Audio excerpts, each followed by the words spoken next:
the 25-6A district opener between the Del Valle Cardinals and your Anderson Trojans. It's going to be a great night for football. Temperature is 87 degrees with cloudy skies. We did have some rain earlier today, but it seems to have dissipated for now anyway. But it should be back tomorrow, so it could affect some football games tomorrow. But for tonight, the sky is just cloudy, no rain in sight. So we're going to be bringing you this great game tonight. Anderson enters the game 1-1. Last week, they had a big win over the Rouse Raiders, 25-20 in Reed.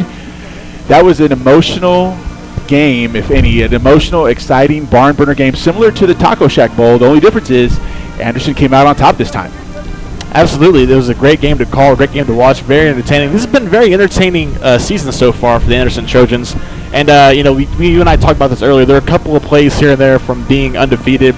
There are also a couple of plays from being 0-2. But I think a large part of their success so far has been the running game. Tondrick Givens and Coy Fulmer have ran the ball great. They're great. They're very different backs, but they complement each other in a good way. Coy Fulmer is like Mercury Morris to Larry Zonka, who is, what's his name, Tondrick Givens, the big, strong back that can get you a yard if you need a yard on the goal line, and then Coy Fulmer, who's your workhorse, who can break one loose for 30 yards. And then, of course, the defense played phenomenally last week, especially the secondary. We'll see if they can keep it going this week. Yeah, really, it was a game that they needed to win, and I know Coach spoke to us the week before mentioning that they needed to close out games, and that's exactly what they did. They took advantage of the breaks that came their way, and they were able to close out that game and come out with a 25-20 win, and really set this program up for the rest of the season. Now, we do have some stats from that game. Offensively, they only totaled 203 yards of total offense. And let me preface this is that these are unofficial KMAC stats. So these aren't the official stats, but from the stats that we were able to garner during last week's game, they had approximately 203 yards of total offense. The leading ground gainer for the Trojans last week was number 21, Coy Fulmer. He had 71 yards and 2 touchdowns, including a long touchdown run that actually put them back in the game. So Coy was actually the catalyst for the offense last week. But then Tondrick Givens came in and gave them 2 short yardage touchdowns, and when they needed it most. So Reed spoke about Tondrick Givens and Coy Fulmer. They're going to rely on them tonight against the Del Valle Cardinals. Defensively, they allowed 304 yards, what may sound like a lot, but keep in mind, the Rouse Raiders, they come from the LISD tree of high school football, and a lot of them, they have explosive spread offenses that get close to 400 yards a game. So for Anderson's defense to hold them to just 304 total yards, keep in mind, again, these are unofficial stats here, but still, 304 yards is indicative of the job the defense did last week against Rouse to help them come out on top with the win last week. The defense was led by number 15, Nathaniel Velez. He had 15 tackles total, but he also had the play that won the game. Basically, with 3 seconds left on the clock from around the 15-yard line, Rouse was threatening to score. And initially, with 3 seconds left, they weren't going to try to run the football. It was going to be a pass. So they set the defense up to spy the quarterback, and they basically set it up to where the DBs would have, all the receivers on lockdown. Nathaniel Velez shot in there and was able to make the game-saving sack of Rouse's quarterback, which preserved the 25-20 win over Rouse. So big props to Nathaniel Velez for that big play at the end of the game. Cam Langford, number 2, actually led the team with 16 total tackles, and then Andre Jackson, number 6, had only 5 tackles, but he had one huge interception, which set up a Anderson score. He had an interception and a 29-yard return on that interception that set up a short field for Anderson to get the go-ahead score. Del Valle enters this game at 2-0. Last week, the Cardinals defeated the Pflugerville-Connolly Cougars 26-21. In 2017, Del Valle defeated Anderson 42-17, and what that time was a 14-6A matchup. So these are old district rivals. They moved to District 25-6A together, and tonight they will meet here for the district opener. Earlier in the week, we had a chance to talk with Anderson head coach Daniel Hunter. When we talked to Coach Hunter, he talked a little bit about the big win over Rouse and what they need to do to compete and win against the Del Valle Cardinals tonight.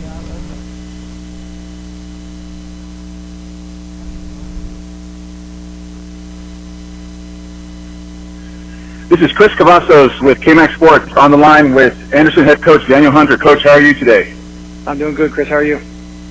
Doing well. Congratulations on a humongous win over the Rouse Raiders, 25-20. It was a very spirited win. It was an emotional win I know for your players and also for the fans of Anderson football. Can you let us know the mindset of your team immediately after that game? Because I'm sure our listeners would like to know.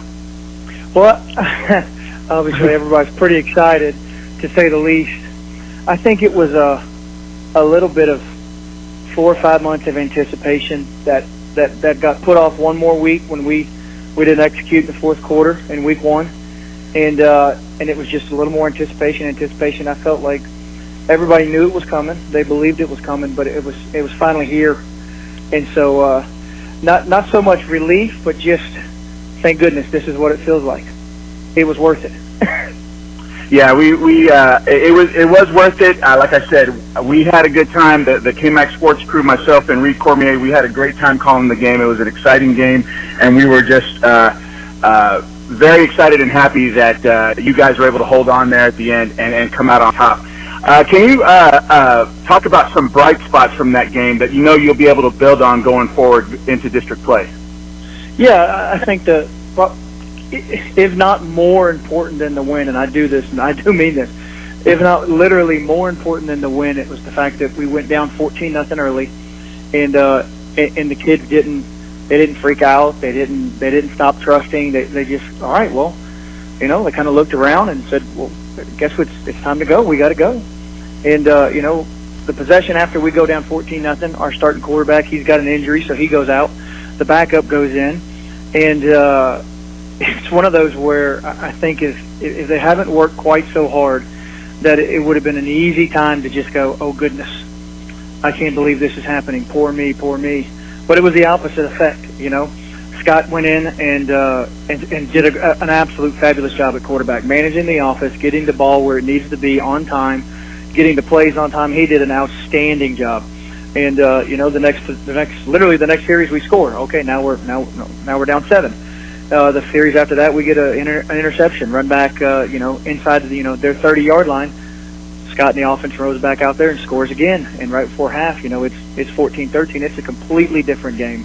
That was by far the most important thing that happened Friday night for us, was for us to face adversity, and a lot of it, and early, and then to fight back. And I got to say, and I talk with the guys, and all the coaches talk with our players about is, sometimes you just have to will yourself to do good. And sometimes it's just not going to be easy. It's not, life isn't going to be easy. The ball's going to bounce the wrong way. But sometimes you got to want it so bad that you just have to will yourself to do it. And I felt like, that right there in the second quarter, they were willing themselves, no matter what, block everything out and get back in this thing before halftime. I was very proud of them for that. So you talk about the will to do something. Let me bring up the fact of the will of the defense, how they seem to rise up to the challenge. You mentioned earlier, you found yourselves down 14-0, and at that point, I guess if you want to lean on history of Anderson football, like you mentioned, the team could have folded, but they did not. They rose up and they fought, especially the defense. Can you talk about the turnovers that seem to have turned the tide for you guys, as well as that final play with 3 seconds left on the clock? Yeah, it was, the defense was pretty good. We at a halftime, we looked up and we'd given up 2 touchdowns, but we looked and, we held them to under 100 yards of offense. It was, our special teams, issue on our part. Our protector left the punter, that was his guy. He didn't see him, went right past and got a block punt, puts the defense in a short field. And even in a short field, the defense, I think it took 12 plays for them to score, at 30, at our own 35-yard line. Got them into a 4th and 1, and, from our 4th and goal from the 1-yard line, which is, that shows how much the defense is growing, is that they don't just go out there and think, oh goodness, they've started inside our 40, it's going to be tough to hold them to whatever. They fought and played really good defense really early in the game, and literally 4th and 1, and our linebacker slips a little bit, or we probably would have, at least could have had a pretty good stop right there. But even with all that being said, we knew at that time, hey, we gave them a short field. We made them earn it. I mean, made them absolutely earn it. They earned every yard inside the 5-yard line. So that was big. I mean, that was real big. I think it was something that the coaches were talking about at halftime. Instead of, chewing on the kids for the, giving up 2 touchdowns, it was more of, hey, a little bit of that is just a little bad luck. Bad luck happens from time to time. That's part of football. That's why we play the game. But with that being said, we're making them earn it. And in high school football, you got to make the other guy earn it every single time, because it's hard. It's hard. It's hard for our offense to go earn it every single time. So I was really proud of that. Before the first half, they were making them earn it, and then heck, then it goes down to the last drive, 9 minutes left, and once again the defense stepped up and made them earn every single yard. And got them all the way. They got us all the way down to the inside the 2-yard line, I want to say, and but didn't give up and made them earn it. And there at the end, they had a silly penalty on them, and that put them back a little bit. Then with the time left, we knew that hey, they're probably not going to run inside zone from the 10 or 12-yard line. They're probably going to throw the ball. So we put 2 spies on the quarterback because we knew he was elusive as can be. He is tall and he's got a great stiff arm, and we knew that if he got to running around, that'd be trouble. So we put literally our Mike and Will just spied him, and we played pretty good coverage in the end zone. And luckily, one of our spies was able to get to him and get him on the ground for a sack and ended the game. It was a pretty cool experience.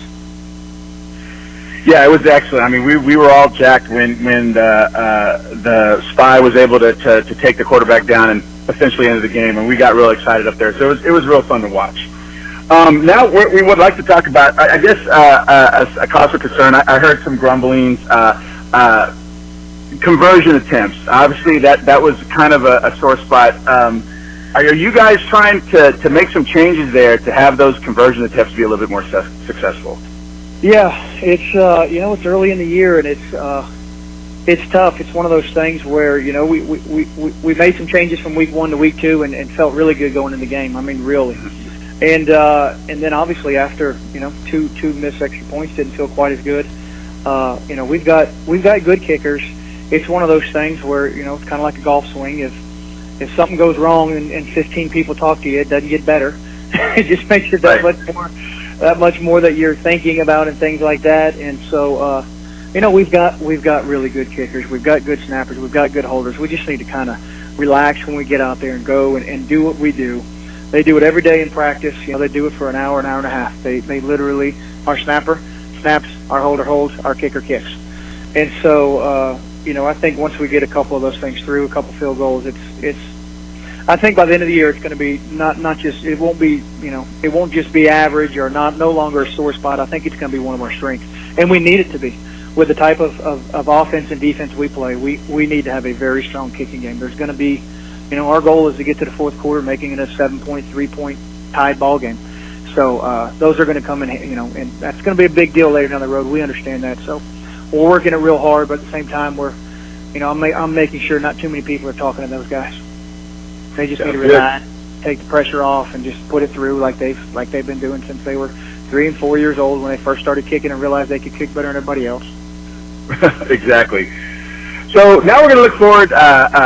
Being in the 9-team district, 6A, district play starts for you guys this week. You're going to be facing the Del Valle Cardinals that came off a good win over the Pflugerville-Connolly Cougars last week, 26-21. Can you let us know a little bit about what you guys are going to do and what concerns you facing Del Valle?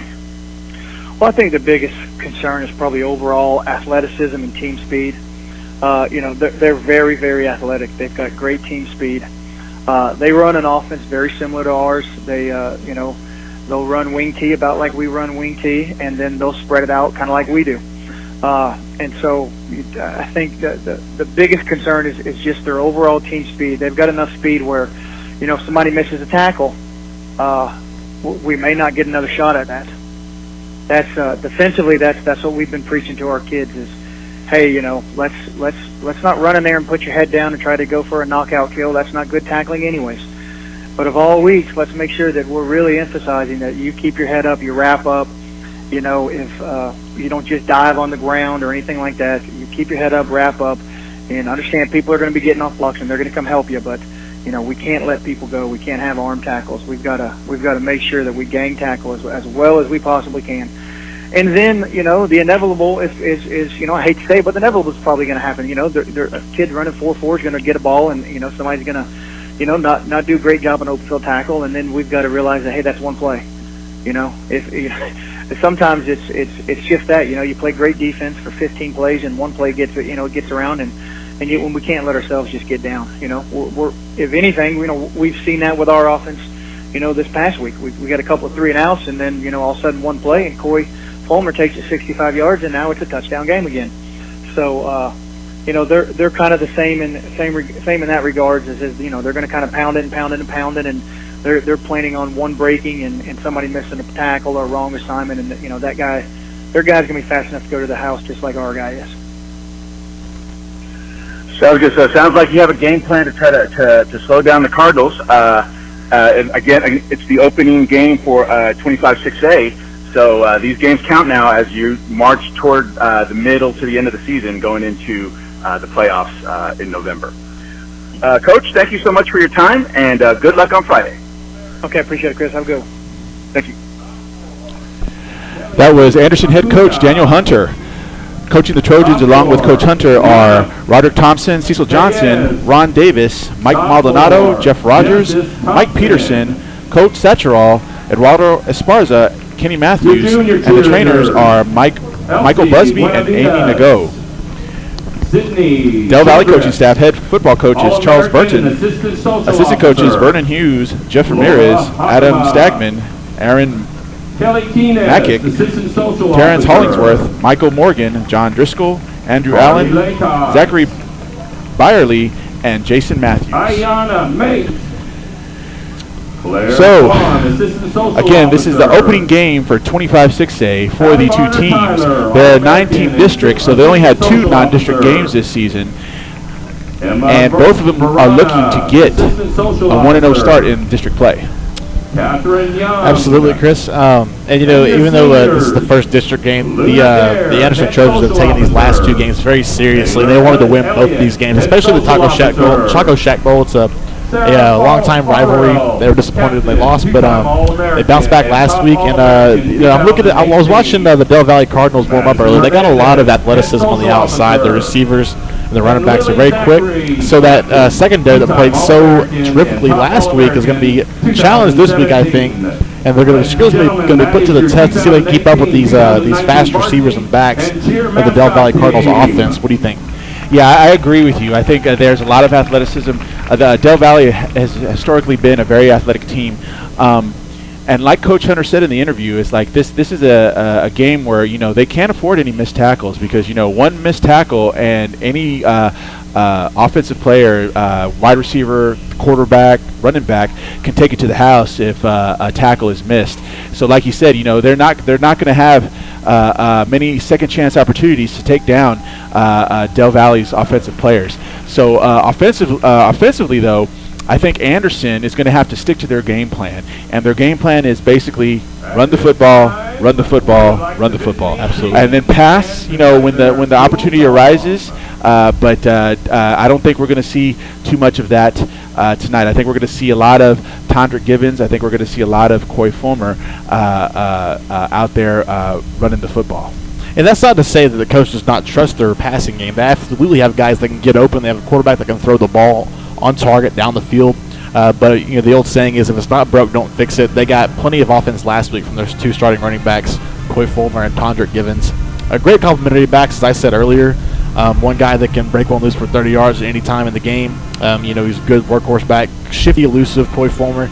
And then Tondrick Gibbons, who's your third down, short yardage, goal line back that can get you a yard if you need a yard.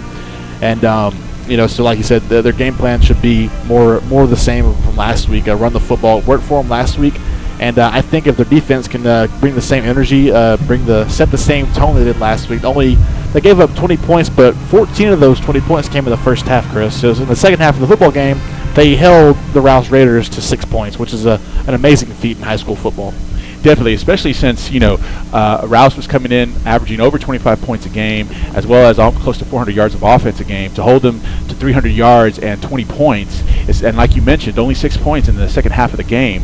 That just shows you the maturity and how overall, not just on the defensive side of the ball, but overall, these Trojans, these 2018 Anderson Trojans, they're getting better each game, and that's really all you can ask. Yes, sometimes when you get better, in a game you'll end up with a win. Sometimes you get better, but you lose. And that's really all that we can ask of these young men, is to go out, give it their all, and get better each week. Absolutely, Chris. And it's funny, talking about the defense. The entire defense played great, but I can't say enough about the secondary for the Anderson Trojans, specifically Jordan Hood, Cameron Langford, and Andre Jackson. They absolutely shut down the receivers for the Rouse Raiders on the outside. Nothing deep all night, nothing over the middle. The passes that were completed were short yardage, but nothing. They didn't have that one big play that took the top off the defense the whole game. So that allowed the linebackers to play more run zone during the entire football game, which freed things up for the defensive line as well to be more aggressive going after the quarterback. So I think it starts with the secondary. If they can keep up with these athletic receivers on the outside, the entire defense will have a good night. And a lot of these guys go both ways on the secondary. They're also receivers and backs for the offense. So they're going to get tired as the game goes along. But like Coach said, they got to keep up the same energy. You can't feel sorry for yourself. You have to stay in the game and make a play when your team needs you to make a play. Exactly, and you talk about the secondary. How about the job they did on that final play? They were able to lock down in a short, you need it the most. Exactly, yeah. In a short yardage situation, they were able to lock down the Rouse receivers, which allowed the Anderson coaching staff to make a strategical call to say, hey, we're going to trust our defensive backs to lock down these receivers, which allows us to put more people up in the box to keep an eye on the quarterback, who is a running threat as well. And guess what? It worked to perfection. The receivers for Rouse were locked down in the end zone. He couldn't find anyone to throw to, so he had to scramble around, and that allowed Nathaniel Velez, who was a spy on the quarterback, to just make the charge in there and get that game, that final sack. Great execution on all parts of the defense. They're all working in unison. And like you said, if the secondary can lock down these receivers, it lets the rest of the defense be more aggressive. The linebackers can stack the box, they can stop the run. And so, like you said, it starts with those guys up front on the defense. At back on the defense. And then on the opposite side of the ball, the offensive line has played good for the Anderson Trojans so far. They've had a great running game with Coy Fulmer and Tondrick Givens. I'm curious to see who's going to start at quarterback this week between Carson Gruce and Scott Del Boss. Del Boss did a great job coming into the second half, managed the offense perfectly. I know some people think that game manager is a dirty word, but that's what a quarterback is when you think about it. They're there to control the offense, to be the guy that settles everyone down and says, hey, let's win this football game, we'll score some points. So that'll be interesting to see what happens there, and also to see if Coy Fulmer and Tondrick Givens can keep it up and have another big game rush of the football this week. Exactly. So to our listeners, I want to offer my sincere apology. When we signed off last week, I announced that this game would actually be on Friday, which I was completely incorrect. It is actually Thursday, September 13th, not Friday, September 14th. So I apologize, but I am glad that you have joined us tonight for this broadcast of your Anderson Trojans as they take on the Del Valle Cardinals. I also like to remind our listeners that we will be bringing you the performance of the Anderson Trojan Marching Band at halftime in its entirety. The Anderson Trojan Marching Band is led by the Director of Bands, Andrea Gonzalez. So please, if you have a relative that is in the band or you just love high school band music, please stay tuned at halftime. We will bring you the Anderson Trojan Marching Band performance in its entirety. So just so we're clear, it was Chris's fault that he messed up the schedule, not mine. I didn't do anything. It was all on him. So I own it. If you call K-Mac to complain, be sure and mention my name, because it's all my fault. I mean, it's just it's. I'm just messing with you, Chris. I know. It's obviously it's called Friday Night Lights for a reason.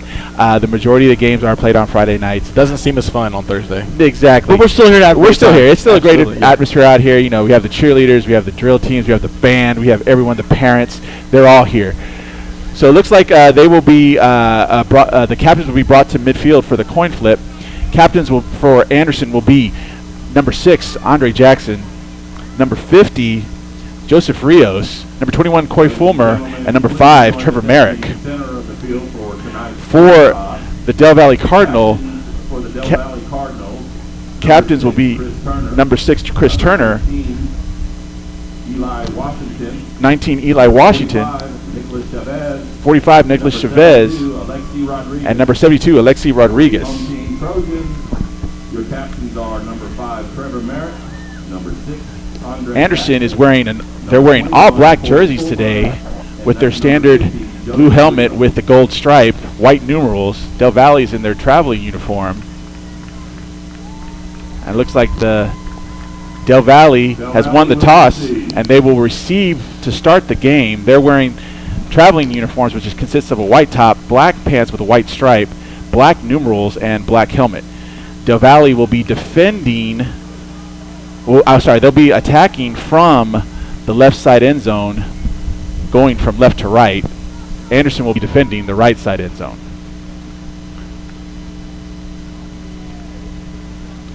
And now it'll be time for our national anthem. Please rise, and gentlemen, remove your cap, as the Anderson Trojan Band will now play the Star Spangled Banner. Here's Star Spangled Banner.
A great rendition of the Star Spangled Banner ladies and gentlemen, by the sit back Anderson and relax. Don't High School, stand up and the Anderson cheer Trojan Marching because Band. football time is here. It's time for some Texas high school football. No one does it better than we do here in Texas. That's right. Again, this is a 25-6A matchup, the opening game for both teams. And they're looking to get that 1-0 start in district play.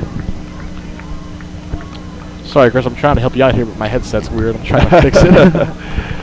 Technical difficulties, gotta love it. All right, we're all good. We're all good.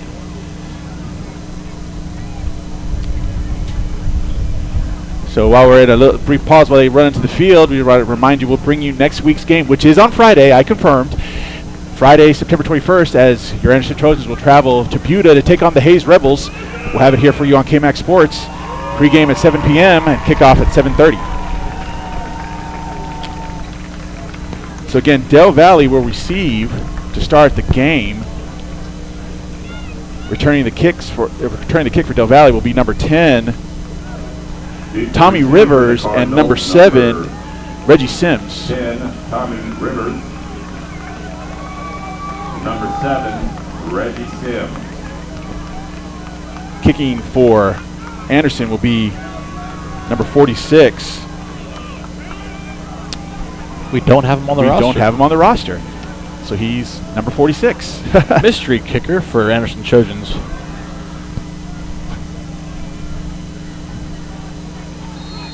Nasser on the kick for the Trojans. All right, Chris. So here we go. Take it away. Again, Sims and Rivers back deep to receive for Del Valle.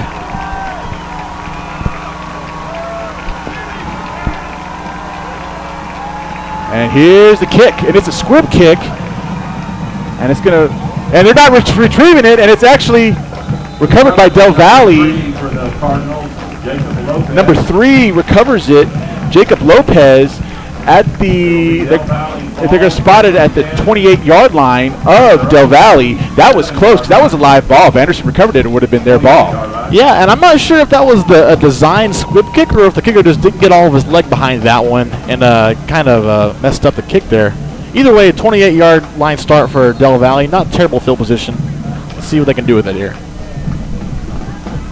Quarterback is number 19, Elijah Washington for Del Valle. He's in the shotgun, and he's going to take it himself. He tries to get that right corner, and he does. And the tackle is missed, and there he goes. One man to beat. He's going to get down to Anderson's 48-yard line, it looks like. But there's a flag on the play. We'll see what this penalty does here. As it stands, this will be first down at the 45-yard line for the Del Valle.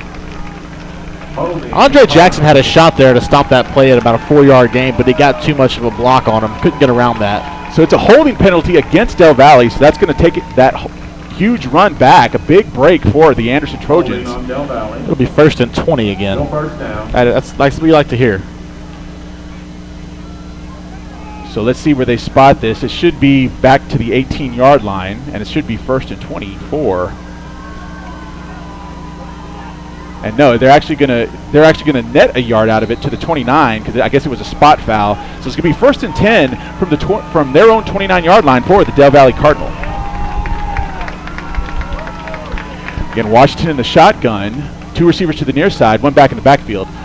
And Washington's going to take off again. He tries to find that right side, and the Anderson Trojans, they'll stretch it out. Forced out of bounds by Andre Jackson. Came back with the same exact play, Chris, and this time the defense was ready. That stretch play to the near side didn't go anywhere. Maybe got a yard out of it. Good job by Andre Jackson on that play, making the stop near the sideline. And they're going to give him a yard to the 29-yard line. So it's going to be second and 9 for the Cardinal. They come out 4 receiver set, 2 to each side. Washington in the shotgun. Ball is snapped. Washington drops back to pass, and he passes to the left, and it's caught. Caleb Burton, number 5, on that catch. And Chris, you can see how much respect this defense has for these athletes on the outside. They're playing way back off these receivers. They don't want to get beat deep. It just shows you how much athleticism and speed these receivers have on the outside.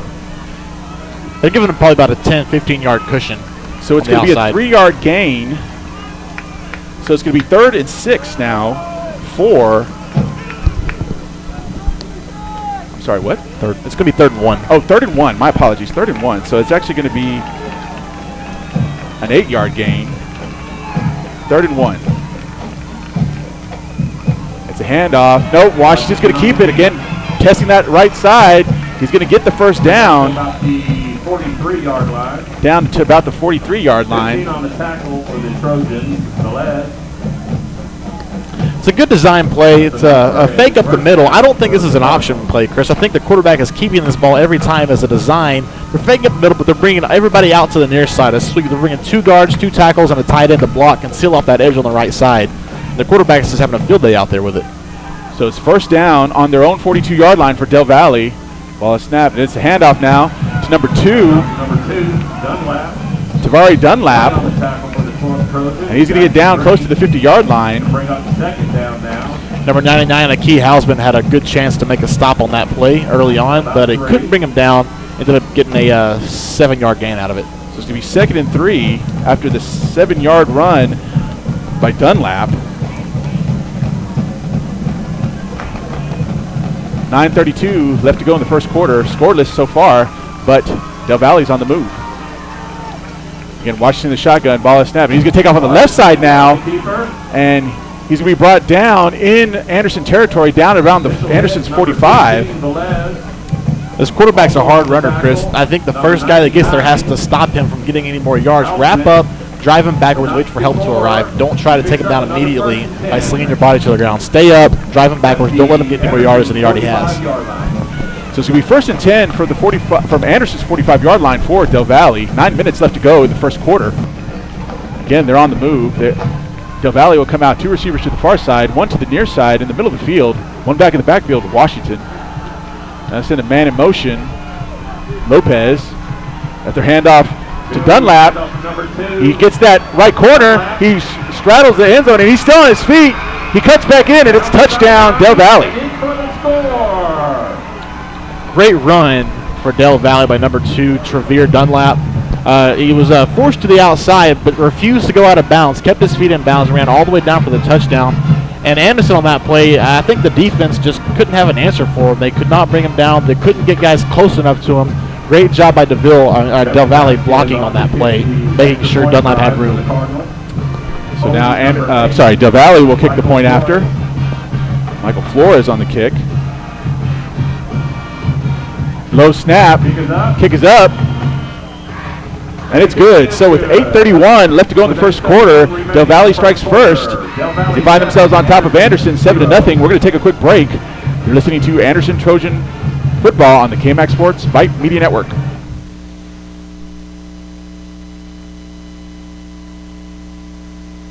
Hey Booster parents, Get Involved is a new all-in-one tool that helps you raise funds, sign up volunteers, collect items, and promote your event or cause.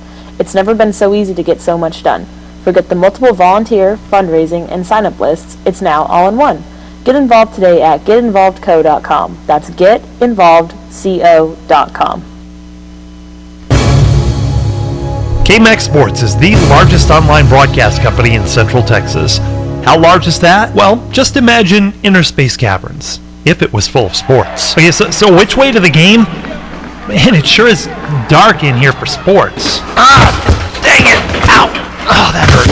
Bringing your teams to you in the stadiums, ballparks, and gymnasiums where they belong. We are KMAX Sports.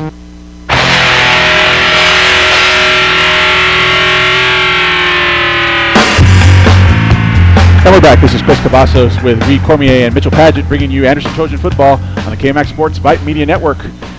67-yard, 7-play drive, touchdown drive for Del Valle. Finds themselves on top, 7-0 over the Anderson Trojans. Now they will kick off to Anderson, back deep to receive for Anderson, number 21, Coy Fulmer, and number 5, Trevor Merrick. And here's Del Valle's kick. It's a high kick. It's going to lean to the right. It's fair caught.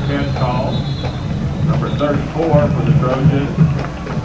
Let's see, that was Matthew Segovia on the fair catch there. Where the Trojans will start, 1st and 10. They'll be 1st and 10 on, looks to be the 23-yard line.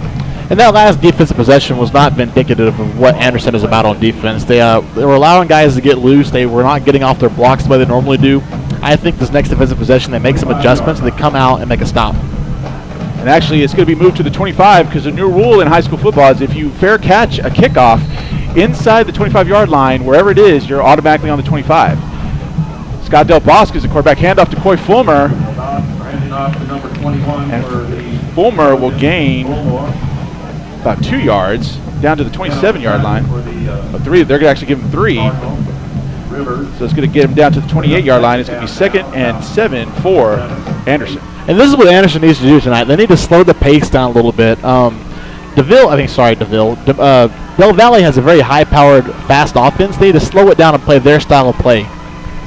Now it's handoff to Big Tondra Gibbons, and he has some room on the right side. He's going to gain, let's see here. He's probably going to gain 5 more yards. Gibbons has got to be leading the district in yards after contact, Chris. That guy refuses to go down after being hit. He's so big, it's hard for guys to bring him down. I'm looking at this Del Valle defense, and aside from a few guys up front, the defense is relatively small. It's going to take a lot to bring him down. I think Coach should use him a lot in this game. It'll be 3rd and 2. The handoff to Gibbons, and he powers through. He's going to get the first down. He had to get to the 45. He's going to get to the 35. He has to get to then he got to the 36. And that's what Gibbons does for you. If you need a yard, he'll get you a yard. If you need 3 yards, he can get you 3 yards. He is a very powerful back, and if he sees the line of the game, he's not going to stop until he gets there. Good, powerful run by Tondra Gibbons there. So 1st and 10 from their own 36 for Anderson. 7:12 left to go in the first quarter. And it's a handoff to forward by Del Bosque. He has that right side. He's still on his feet. He's going to get all the way down to the 50-yard line. And that's the flip side of this. That two-headed running back monster there. Tondra Gibbons, the big, powerful back, and then Coy Fulmer, who can break one loose for 10 or 20 yards at any point in the game. There we saw him break one loose for 10 yards. Great run, great blocking by the offensive line up front, creating a hole for him on the far side. It's actually a 14-yard run by Fulmer. Bring him to the midfield, 50-yard line, far side hash for Anderson. Come out in the wing tee. The inside handoff to Gibbons, and he's going to power through. He's going to gain about 2 to the 48-yard line of Del Valle. 40 on the tackle. for Del It's going Valle. to be 2nd and 8 for Anderson. A little bit of a hurry-up offense here for Anderson. They were trying to get another play off there while Del Valle was still regrouping on defense.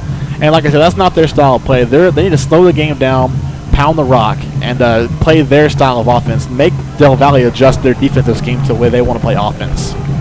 So Anderson comes out wing T, actually an I formation. One receiver to the near side. It's a dive handoff to Fulmer, and he's got the middle. He has room. He makes 2 guys miss. He's going to be brought down around the 38-yard line. Corey Fulmer showing off his athleticism on that play. 2 guys had him dead to rights right in the middle of the play, and he just made both of them look silly. Went around both of them, a little stop-and-go action to pick up 12 yards on that play. First down, Anderson Trojans. Good run, Corey Fulmer. 1st and 10 from the 38-yard line for Anderson. Now they're going to slow it down a little bit. Calling to play to Del Bosque.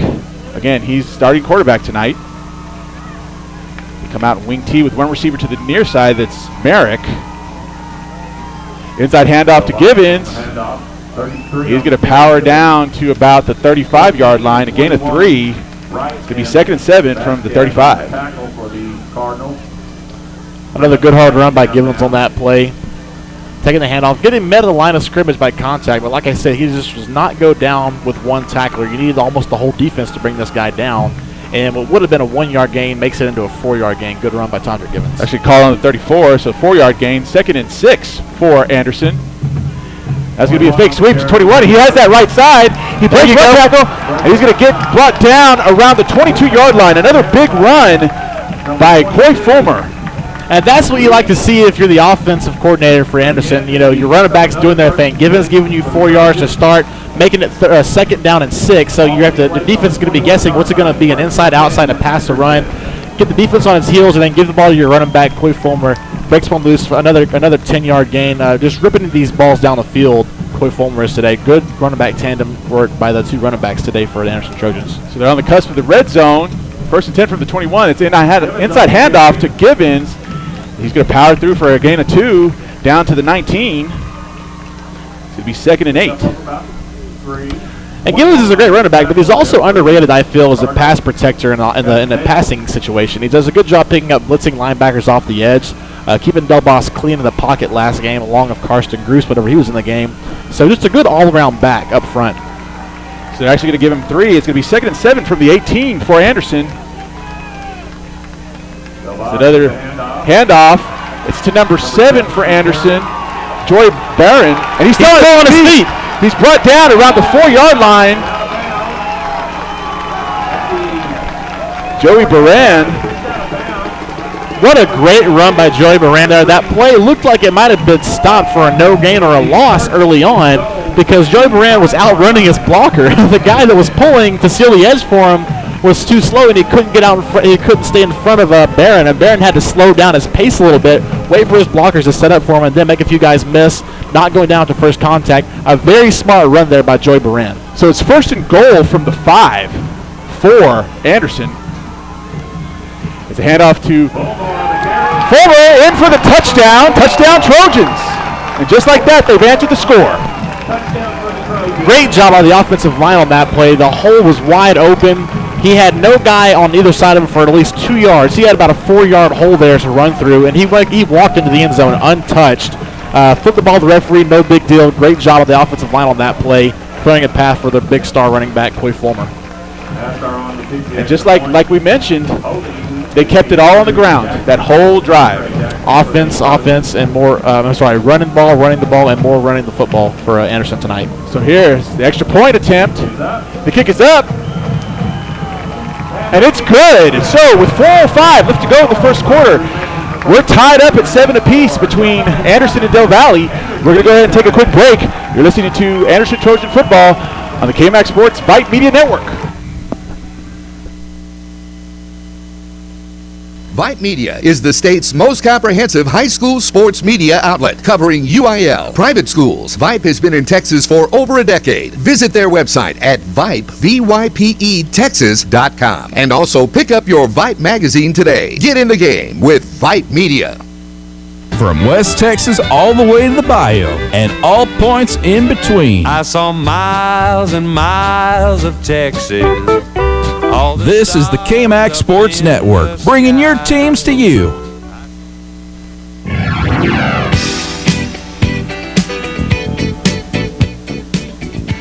we're back. This is Chris Cavazos with Reed Cormier and Mitchell Paget bringing you Anderson Trojans football on the KMAX Sports Vype Media Network. That was an 11-play, 75-yard touchdown drive for Anderson, which culminated in a 5-yard touchdown run by number 21, Coy Fulmer, which has the game tied up at 7 apiece. Now Anderson will kick off to Del Valle.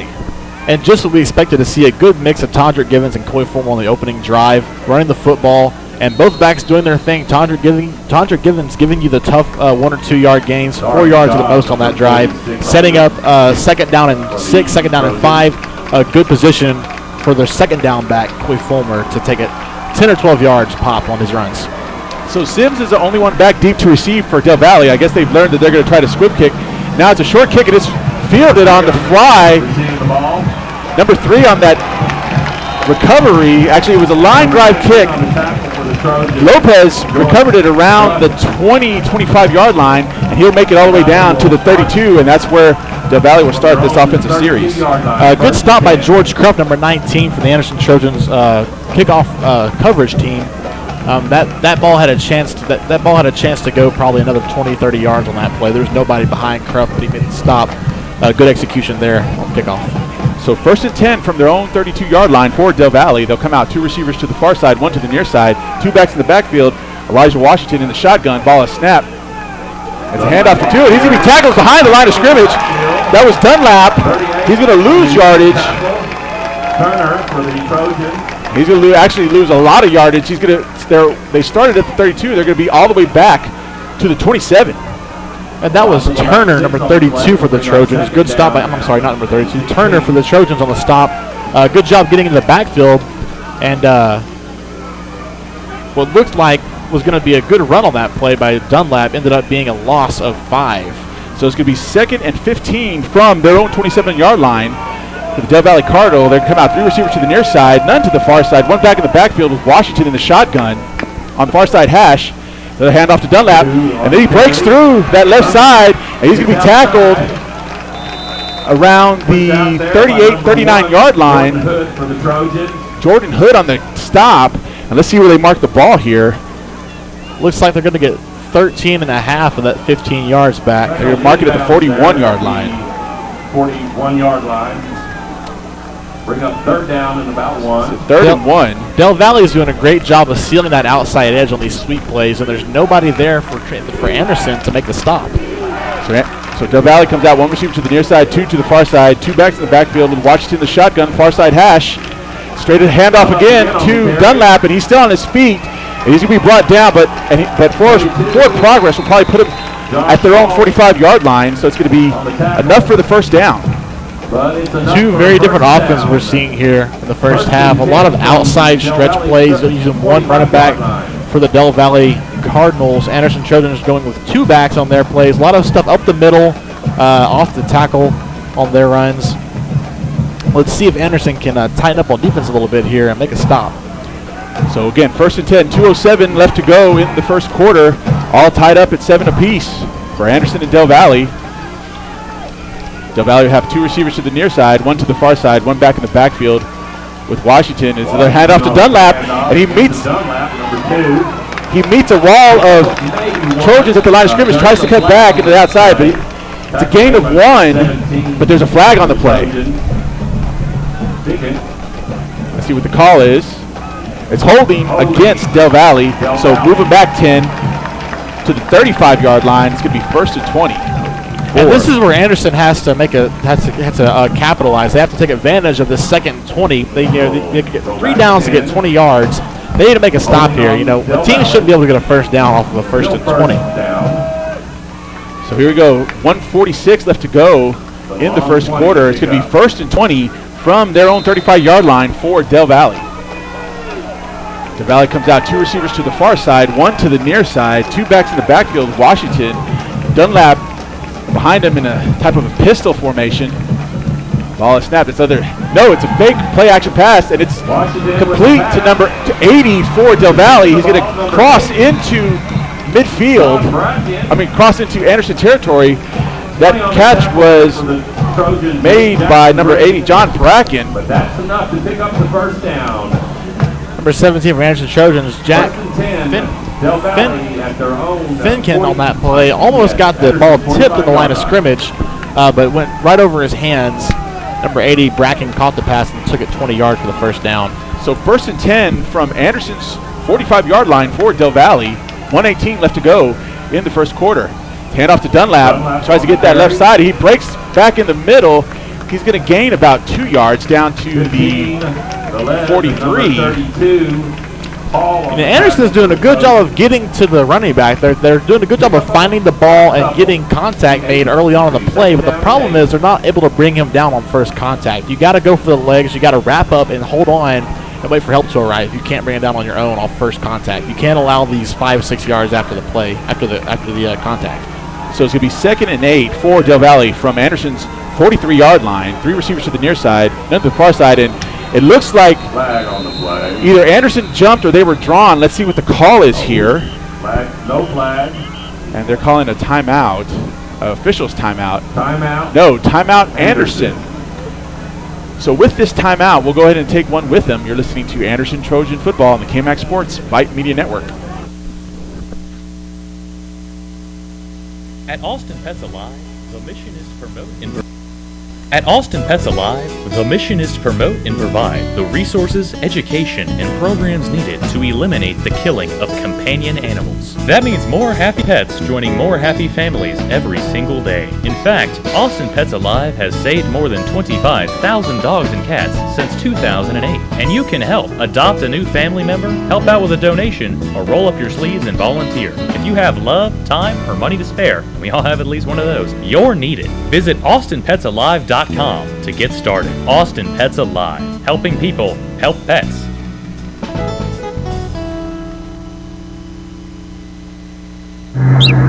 Sound off. Tell us what you think right here on Twitter at KMAX Sports.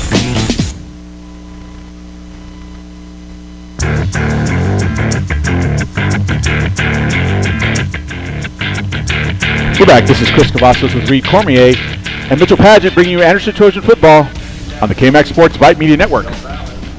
So it's going to be 2nd and 8 from the Trojans' 43-yard line for Del Valle.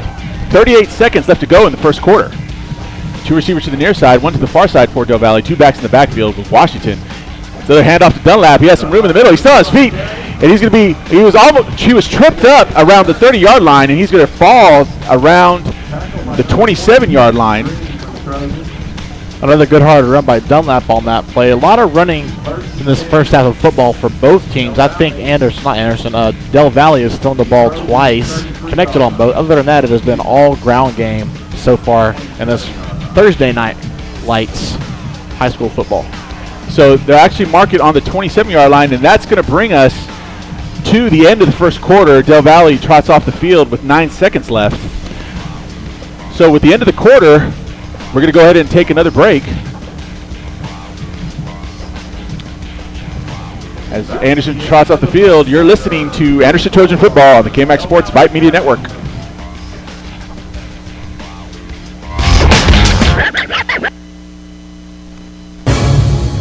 KMAX Sports is the largest online broadcast company in Central Texas. How large is that? Well, think of the state capitol if it was full of sports. I mean, the rotunda is more than large enough for basketball or volleyball, and let's face it, anything we do in there is going to be better than what's going on right now. Plus, those guys only work every 2 years. We bring your teams to you every doggone day. Bringing your teams to you since 2003. We are KMAX Sports. Hey Booster parents, Get Involved is a new all-in-one tool that helps you raise funds, sign up volunteers, collect items, and promote your event or cause. It's never been so easy to get so much done. Forget the multiple volunteer, fundraising, and sign-up lists. It's now all in one. Get involved today at getinvolvedco.com. That's getinvolvedco.com.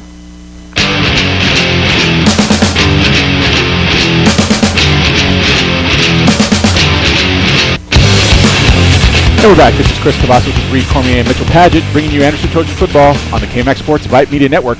We're at the start of the second quarter. We're knotted up at 7 apiece, but Del Valle is driving. They're on Anderson's 28-yard line, 1st and 10.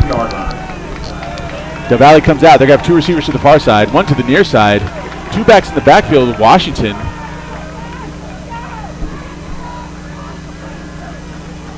Ball snap. Washington looks to pass.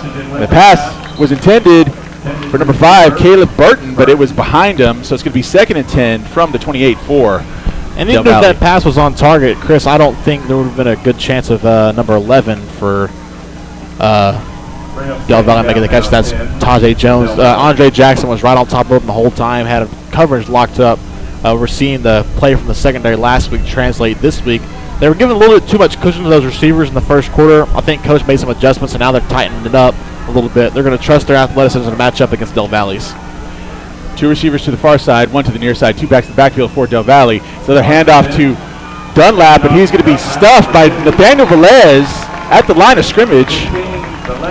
They might give him a yard, and they are going to give him a yard. Anderson needs to be careful there. Number 17, Jack Finken, on that play, got tied up with a Del Valle player and almost threw hands with him. You don't want a penalty here in your own this close to your own red zone. And a good job by the Anderson defense wrapping up, like I said, going for the legs and stopping that big, powerful Dunlap from getting more yards after contact. Good job. So it's going to be 3rd and 9 from Anderson's 27 for Del Valle. They're going to be an empty backfield, 3 receivers to the far side, 2 to the near side. Washington looks to pass. It's going to be a screen pass to number 7, and he's going to be short of the first down. His knee was down right before the 20, so it's going to be short of the first down. They needed to get to the 19-yard line, no, the 18-yard line for interesting decision here coming up for the Del Valle Cardinals. Let's see what their coach wants to do. 4th down and 3 is the play, and right now Anderson's defense needs to step up and make a play, give their offense a chance to take the lead here in the second quarter.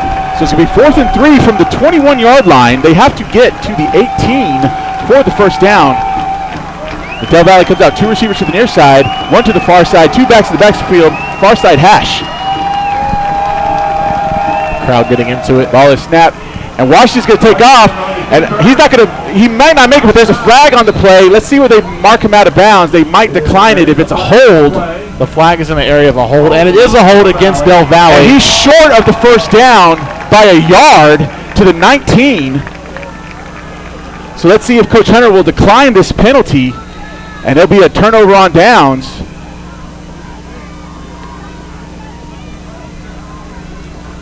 And that appears is what's going to happen. And that's what's going to happen. So Anderson comes up with a huge defensive stop. And Anderson will start this offensive series on their own 19-yard line. And that's how you make a stand on defense. You know, whenever the opposing offense decides to go for it on 4th and 3, that's a little bit disrespectful to your defense. Don't you think, Chris? They're saying, we think we can get 3 yards on you in this close to your own end zone. And the defense for Anderson responded by stopping him a yard short. They didn't even need the holding call to help him out there. Yeah, I mean, anytime, if it's, I guess, more than 4th and 3 and you're going for it, that's saying we think we can get the yard. So I think Anderson's defense took that personally. They're back on offense, and it's a handoff to Fulmer. He tries to get that right corner, and he's going to get about 5 yards. And talk about turning something out of nothing. He had 3 Del Valle defenders hot on his tail in the backfield. He had to outrun all of them. Then he had to run around number 6 for the Del Valle Cardinals, Chris Turner, on that play, and make something out of nothing. He got 4 on that play, but it should have been a sack in the not a sack. It should have been a tackle for a loss in the backfield. That's all Coy Fulmer on that play. So it's going to be 2nd and 5 from their own 25-yard line for Anderson. It's a handoff to Givens. He's going to power through, gain about another yard, but no more, down to the 25. So it's going to be 3rd and 4 from the 25-yard line. And he only got a yard out of that play, but that 1 yard opens up your offense just a little bit. Instead of 3rd and 6, it's 3rd and 5. And you can do a lot more with 5 yards than you can 6 yards. You can do a screen pass out to the flat. You can run Coy Fulmer on the outside. You can give it to Givens up the middle if the defense is weak on that area. So a lot you can do here. Tondra Givens did his job on that play. Hand off to Fulmer. He is trying to find some room up the middle. The pile's moving, and it's going to get down to the 29-yard line. Enough for the first down. Big run and basically big push by the offensive line for the Anderson Trojans. They pushed the whole pile an extra 3 yards. Coy Fulmer was stopped after a 2-yard gain, and the offensive line all rallied around him and pushed him forward an extra 3 yards to give him the first down. Great collective effort by the offense there on that play. So a 7-yard run for Coy Fulmer gives him a first down. at the 32-yard line, 1st and 10, with 8:45 left to go in the first half. We're still knotted up at 7 apiece, but Anderson's looking to put together a drive here. So Bosco under center. It's a delayed dive to Fulmer. He's going to gain about a yard down to the 33-yard line. Let's see where they officially spot it. They might spot it as a 2-yard gain. And they will give him 2, so it's going to be 2nd and 8 from the 34-yard line for Anderson.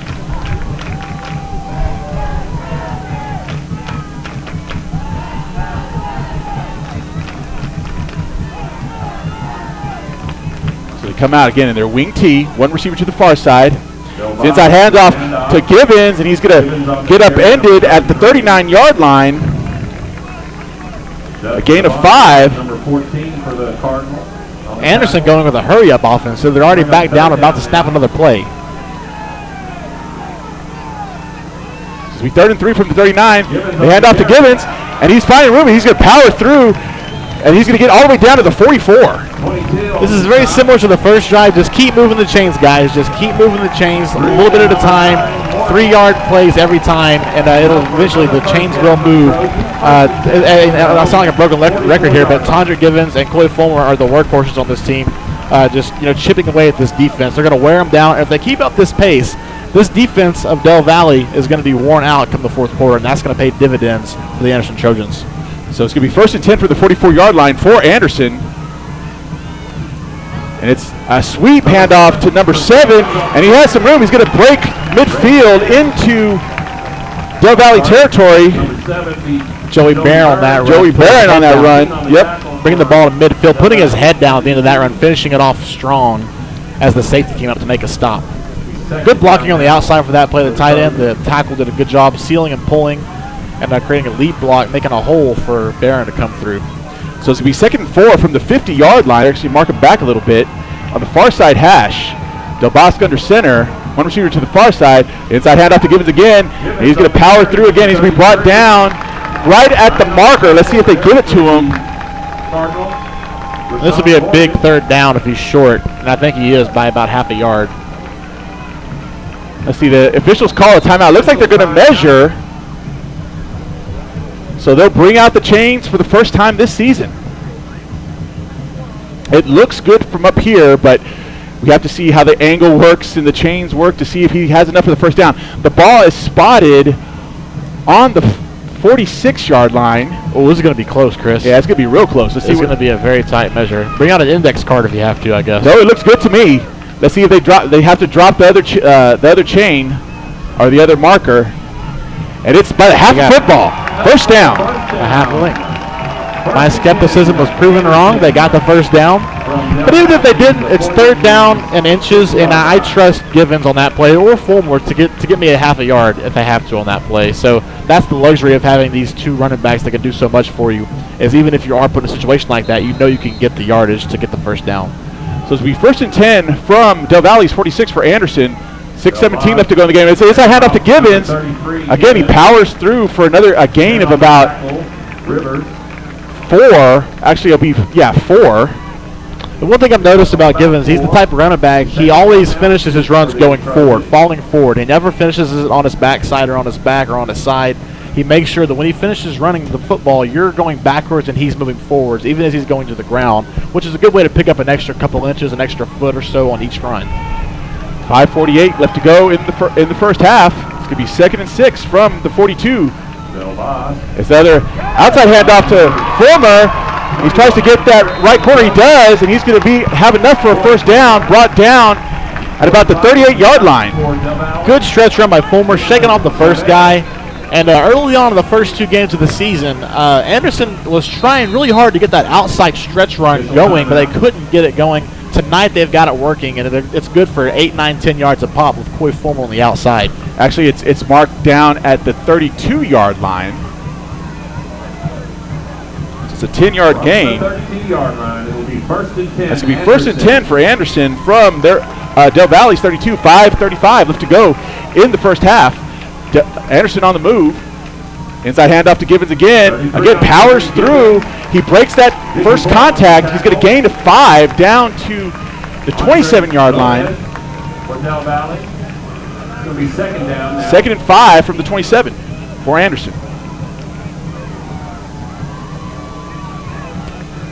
This running back tandem is definitely doing some damage tonight for Anderson against the Del Valle Cardinals defense. And like I said, if they keep this up, they're going to be worn out in the fourth quarter. Other inside handoff to Gibbons. He has some room up the middle. Power through down to around the 20. It's going to be enough for the first down. At that time, Gibbons had a hole to run through, so it's scary to think about what he can do when he has a head of steam coming at you. You know, he had some momentum built up on that play, and it was all that the safeties could do on that play to try to drag him down at the end of that run. Good job on the offensive line creating a hole for Gibbons to run through on that play. So in the red zone, 1st and 10 from the 20. Again, it's a delayed handoff to Fuller. He has that right side, but there's a flag on the play. He's going to be brought down at the 9-yard line, but let's see what the call is here. There's a flag in the vicinity of holding, and it's going to be holding against Anderson. All right, this is where you overcome as an offense. You make a mistake, you get the yardage back, all right? On Anderson, I'm sorry. Don't settle, don't get down. You know, get your head back in the game, refocus, and come back the next play and make a good block, make a clean block, make a good run. Do what you got to do to help your team win on this next play. Still first down. So it's going to be 1st and 20 from Del Valle's 30 for Anderson. 4:34 left to go in the first half. And what you don't do on this play, on this next sequence of events here, on these next couple of plays, you don't get away from what got you there. It's very tempting to want to throw the ball if it's 2nd and 15 or 2nd and 13 after this next play. They're going to run on this first play, obviously, but stick to the run. Don't try to pass the ball. Use what got you here. Other inside handoff to Gibbons, and he's going to be stopped at the line of scrimmage. Ball's out. And the ball is out. And Anderson says they have it. There's also a flag on the play in the secondary. You have a flag on the play. We have a fumble. And there's a flag on the play and a fumble. Let's see what the officials are talking about it. Let's see what the announcement is here.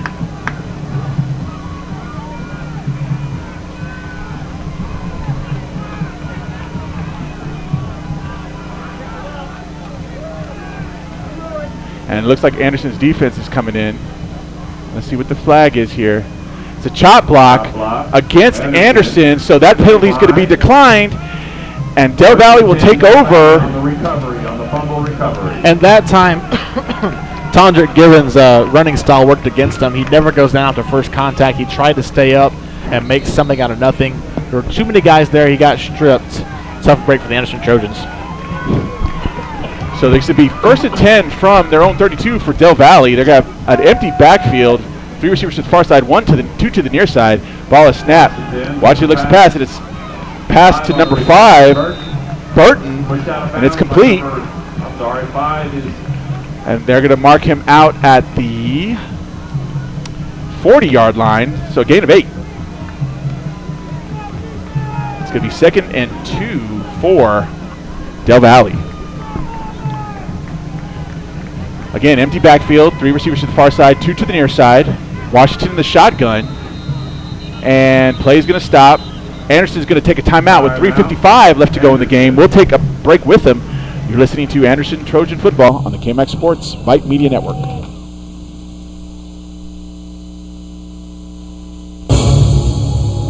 KMAX Sports is the largest online broadcast company in Central Texas.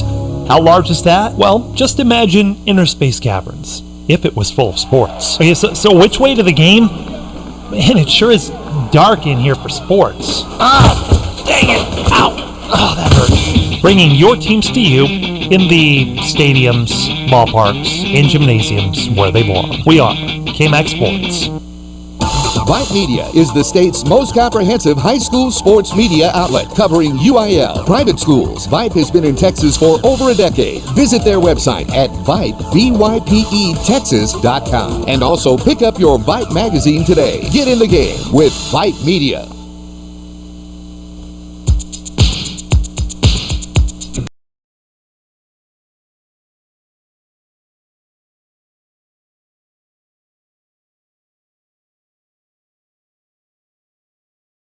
Second and 2 for Del Valle at their own 40-yard line. 3:55 left to go in the first half. They come out again, empty backfield, 3 receivers to the far side, 2 to the near side. Washington looked to pass. It's pass incomplete to number 3. He has some room on that right side. He's still on his feet in Anderson territory. He's going to be brought down around the 38-yard line. You got to wrap up on that play. The first guy there, I think, was number 1, Jordan Hood. Bad technique wrapping up on that play. Couldn't get the guy down. He shook him off, got an extra 15, 20 yards after the catch. You can't let that happen. That pass was to Jacob Lopez. And he's going to be brought down at the 38-yard line of Anderson. 1st and 10 for Del Valle. And these secondary members are not getting beat. They're letting these guys catch these little swing passes at the line of scrimmage, and they're playing off them so far. They're paying 15, 10 yards off the receivers. They got to bunch up on them. It's a jet sweep to number 7, the Sims. And he's going to be brought down around the 34-yard line. Good job of number 17 on the play, Jack Finken. Second down now, Del Valle. So it's going to be 2nd and 6 from Anderson's 34-yard line. 3:02 left to go in the first half. Again, we're knotted up at 7 apiece, but Del Valle's on the move. Again, empty backfield. 3 receivers to the near side, 2 to the far side of the far side hash for Del Valle. And Washington looks to pass, and there's flags on the play. It looks like it's probably going to be false start against Del Valle. See what the call is.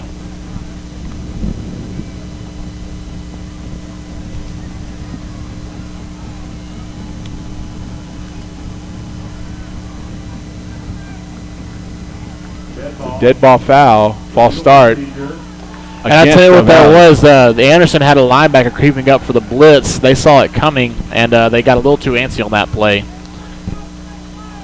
Second down now. Interesting move by Coach Hunter, bringing the pressure on that play on the 2nd and 5, trying to get to the quarterback and slow him down. After the first quarter, this Del Valle offense has opened things up a little bit with their passing game. Again, they're not getting beat deep. They're just not the secondary members are not getting up close enough to make a stop or make a play on the ball. These guys are wide open at the line of scrimmage. So it's going to be 2nd and 11 from 39. Ball is snapped. Washington looking to run. Here comes the pressure. And he still is on his feet. He's going to be run out of bounds at around the 29-yard line. But there's another flag on the play. Let's see what the call is. Good pursuit on the defense by number 71 for the Anderson Trojans, Wheeler Brazil. We'll see what the call is. It's a block in the back against Del Valle, so call that play back. And they'll march him back even further. This defense is playing well. They're just leaving guys open at the line of scrimmage. I think they should bunch guys up a little bit. I know these guys have a lot of offensive talent on the outside. They're very athletic, very fast, Del Valle receivers and backs are. But you can't be afraid to challenge them at the line of scrimmage. At some point, if you keep letting these swing passes happen, if you keep letting the quarterback get loose, you got to change something up and bunch up a little bit, you know. So it's going to be 2nd and 21 from Anderson's 49-yard line. Again, empty backfield, 3 receivers to the far side, 2 to the near side. Ball steps, high snap. Washington gathers it. Here comes the rush. Pass is tipped. It was intended for number 8, Mitchell Flores. It was passed to the right side, but it falls right through his fingertips. So it's going to be 3rd and 21 now for Del Valle. Number 6, Andre Jackson on the coverage on that play. And the safety over the top was number 2, Cameron Langford. I think that receiver felt him coming downfield, ready to lay him out if the catch was made. And maybe played a little bit into him dropping that pass. So here's an opportunity for a big stop for... Oh, this would be huge. Anderson. It's actually going to be 3rd and 22.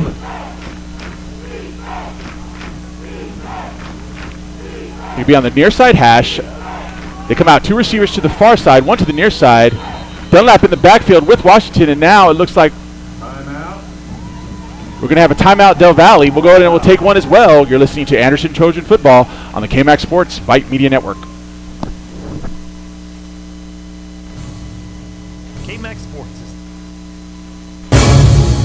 KMAX Sports is the largest online broadcast company in Central Texas. How large is that? Well, think of the state capitol if it was full of sports. I mean, the rotunda is more than large enough for basketball or volleyball, and let's face it, anything we do in there is going to be better than what's going on right now. Plus, those guys only work every 2 years. We bring your teams to you every doggone day. Bringing your teams to you since 2003, we are KMAX Sports. sound off. Tell us what you think right here on Twitter at KMAX Sports.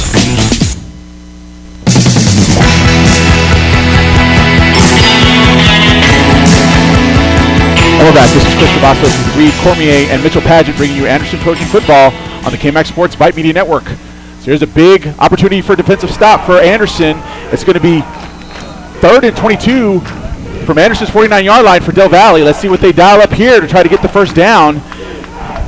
Come out 2 receivers to the far side, 1 to the near side. Dunlap in the backfield with Washington on the near side hash. Ball is snapped. And it looks to be a screen pass.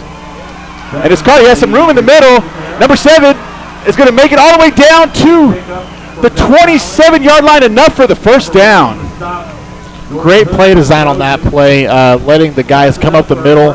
Should have known something was fishy on that play whenever the defensive line came through the offensive line so easily, like a knife through butter.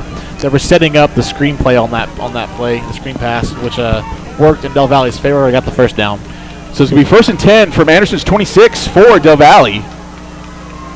2 receivers to the near side, 1 to the far side. Dunlap in the backfield with Washington. It's a handoff to Dunlap, and he's stuck around the 25-yard line. It's going to be a gain of 1 for Dunlap.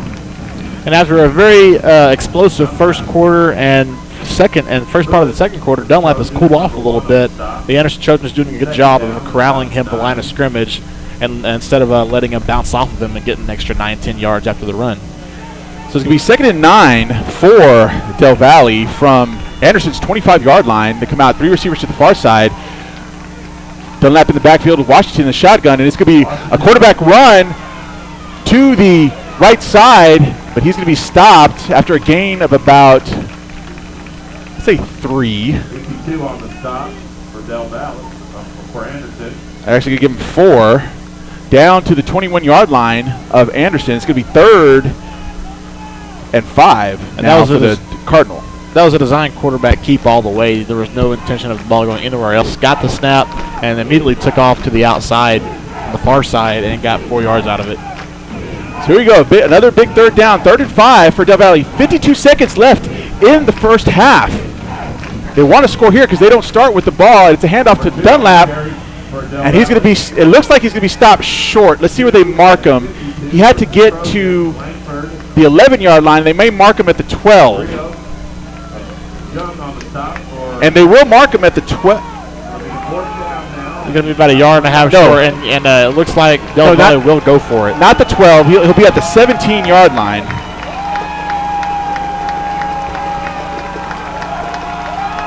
So it'll be 4th and 1 from the 17. Hand off to Dunlap, but it looks like he might be stopped. They stopped him. What a big stop by the Anderson defense. What a stop. Great play by the defense on that. I couldn't see who made that stop, Chris, but whoever it was, great job by the defense. Quick jump cut by Dunlap at the line of scrimmage. Somebody was there to meet him, and as soon as he jumped over to the very next hole, that hole was filled as well. Huge stop by the Anderson defense. And now they're going to get an opportunity with 11 seconds left, unless Coach decides to kneel it out and take the ball over. Yeah, I think that they're going to receive the ball in the second half. I see Coach kneeling the ball here, just coming out knowing they're going to receive. That's that was a huge play. Big 4th down stops for the Anderson defense. They've come to play tonight, and it looks like they're lining up in victory. So he's just going to take a knee. They will get the ball to start the second half. Anderson Trojans. There's a flag on the play. Yeah, it was a legal substitution. They had a guy running in. Actually, no, they call it false start. So they'll just be moved back a little bit, and they'll take another knee. 7-7 here going into halftime. Low-scoring game. Yeah, very low-scoring game. But that's what you're going to see with two teams that primarily like to run the football. Well, these teams are moving the football, too. It's not like there's no offense at all. They're moving the ball down the field, except the thing is, Anderson made those 2 huge stops on defense against the Del Valle Cardinals on their own red zone, and then Del Valle obviously got a turnover on the other end. So a couple of drives were stalled. Other than that, both these teams are moving the ball well. It is now halftime. Stay tuned for the halftime show brought to you by KMAX Sports and the Anderson Trojans High School Band. So first, we're going to take a break. Del Valle is going to perform first, and then after Del Valle's performance, we will bring you the Anderson Trojan Marching Band performance in its entirety, directed by Director of Bands Andrea Gonzalez. So we're going to take a quick break here, and we'll be right back here with you with halftime. You're listening to Anderson Trojan Football on the KMAX Sports Vype Media Network.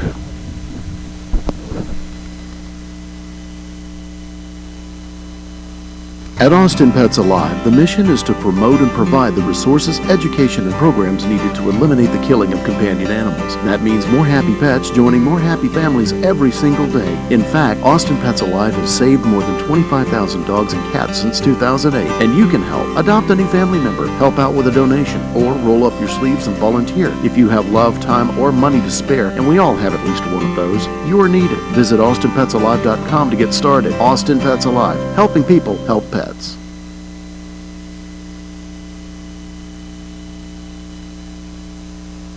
At Austin Pets Alive, the mission is to promote and provide the resources, education, and programs needed to eliminate the killing of companion animals. That means more happy pets joining more happy families every single day. In fact, Austin Pets Alive has saved more than 25,000 dogs and cats since 2008. And you can help. Adopt a new family member, help out with a donation, or roll up your sleeves and volunteer. If you have love, time, or money to spare, we all have at least one of those, you're needed. Visit AustinPetsAlive.com to get started. Austin Pets Alive, helping people help pets.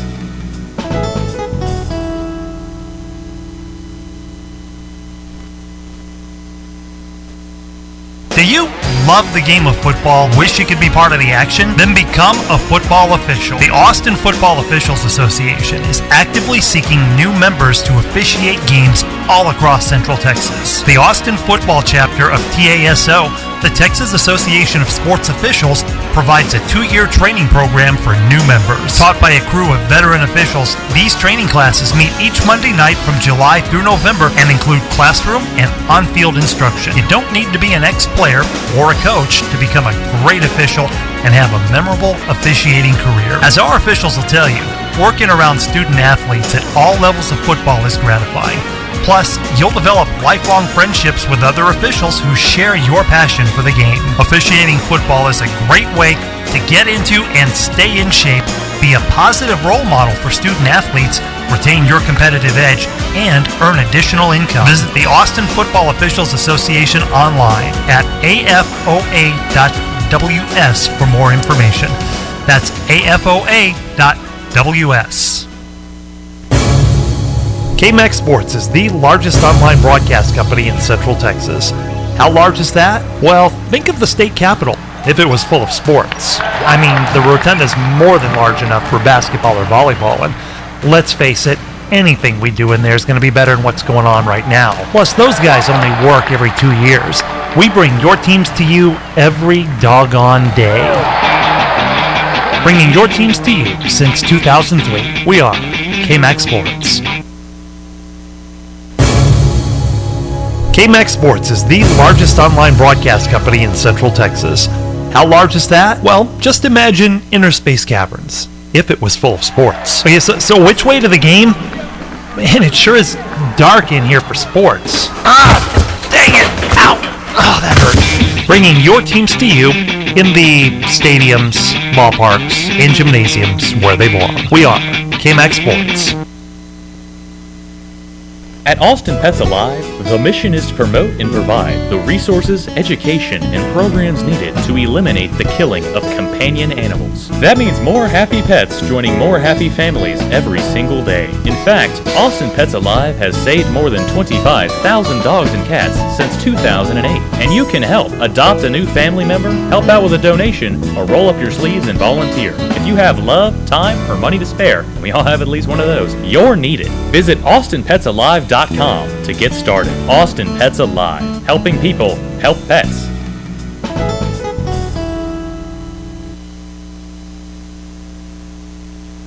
Cornet of the Week is Melanie Nava.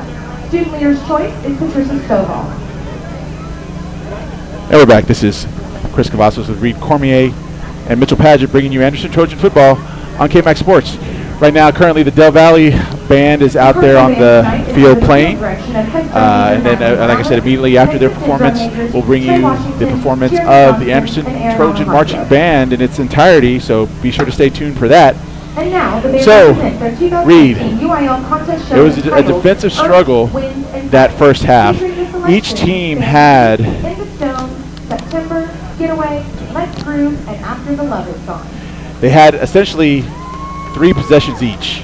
They had 2 long touchdown drives each, culminating in a 7-7 score going into the half. Yeah, and so both teams score on their first possession. And when you look at a game like this and you just look at the score, 7-7 at halftime, you automatically think a ton of defense. That's not the case. Both teams are moving the ball very effectively in different ways. Del Valle is having a lot of chunk plays, a lot of passing, especially there in the second quarter.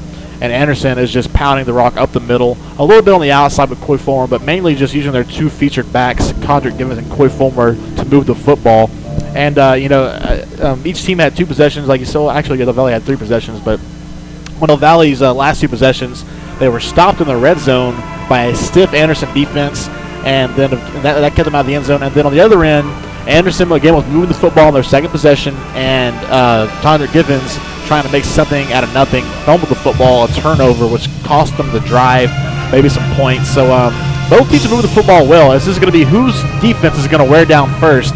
And I think the way that Condrick is running the football, the way that Coy Fulmer is running the football, that Del Valle Cardinals defense is going to wear down in the second half, and that's going to be the difference in my opinion. Yeah, I agree with you. I mean, obviously, if you can, the other big advantage of pounding the rock like that is that you take time off the clock. I mean, that was a pretty fast. We're at 8:30. Kickoff was at 7:30. Yeah, it was an hour ago, and we're finished with the first half of football. Yes, to echo that sentiment, yeah, it didn't sound like there was a lot of offense. It's a 7-7 tie at halftime, but Anderson was able to accumulate a good chunk of offense. Not explosive, but enough to be efficient. They had, and this is again unofficial KMAC stats. They had 135 yards of total offense, all of it on the ground. They did not attempt one pass. It was just a ground attack the whole first half. So 135 yards essentially in the first half, and it's all rushing. And they were led by 69 yards for number 21 Coy Fulmer, along with the lone touchdown for Anderson. Again, Condrick Givens had a lot of short runs. We'll probably have a total for Givens next week when we bring you the game versus Hayes. But right now, the rushing leader is number 21, Coy Fulmer. And of course, the quarterback Scott Del Bosque is doing a good job managing the offense here in the first half of the game. One thing I was going to point out to you is that even though you said Condrick Givens is having a lot of short gains, he's doing a good job setting up the second down, the third down plays, so it's not so much long. In football, a couple of yards makes a big difference when you're play calling for third down. If it's 3rd and 5, that puts you in a better position to do something with the football rather than 3rd and 7 or 3rd and 6. It might not seem like it, but it really does. Psychologically and physically on the field, you can do a lot more with that. You can open up a screen pass. We haven't seen any offensive passes so far, obviously, from the Anderson Trojans. But you can do a lot more with 3rd and 5 than you can 3rd and 7. Condrick Givens is doing his job. He had that one costly turnover. Other than that, he's had a great game so far.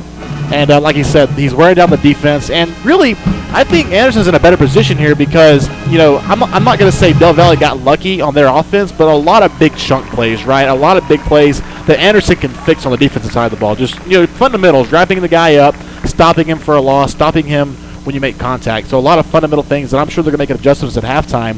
But on the other side of the field, Anderson is just going through the Del Valle defense. There's no trickery. There's no special secret. They're just outplaying them.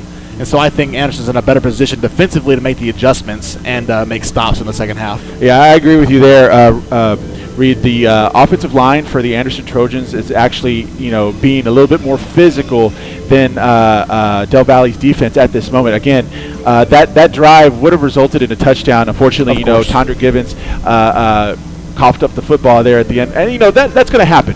The thing is that we can see the improvement of this offense, how consistent they are running the football, how confident they are in their running game, and that just goes to show you what Coach Hunter has instilled in this team, coming out, being competitive, and being physical and competing. Same thing on the defensive side of the ball. It was a situation where Del Valle's in the red zone and it's 4th and short. A manageable down and distance. And just 2 plays before that, they gave up 21 yards in one play on that screen that screenplay.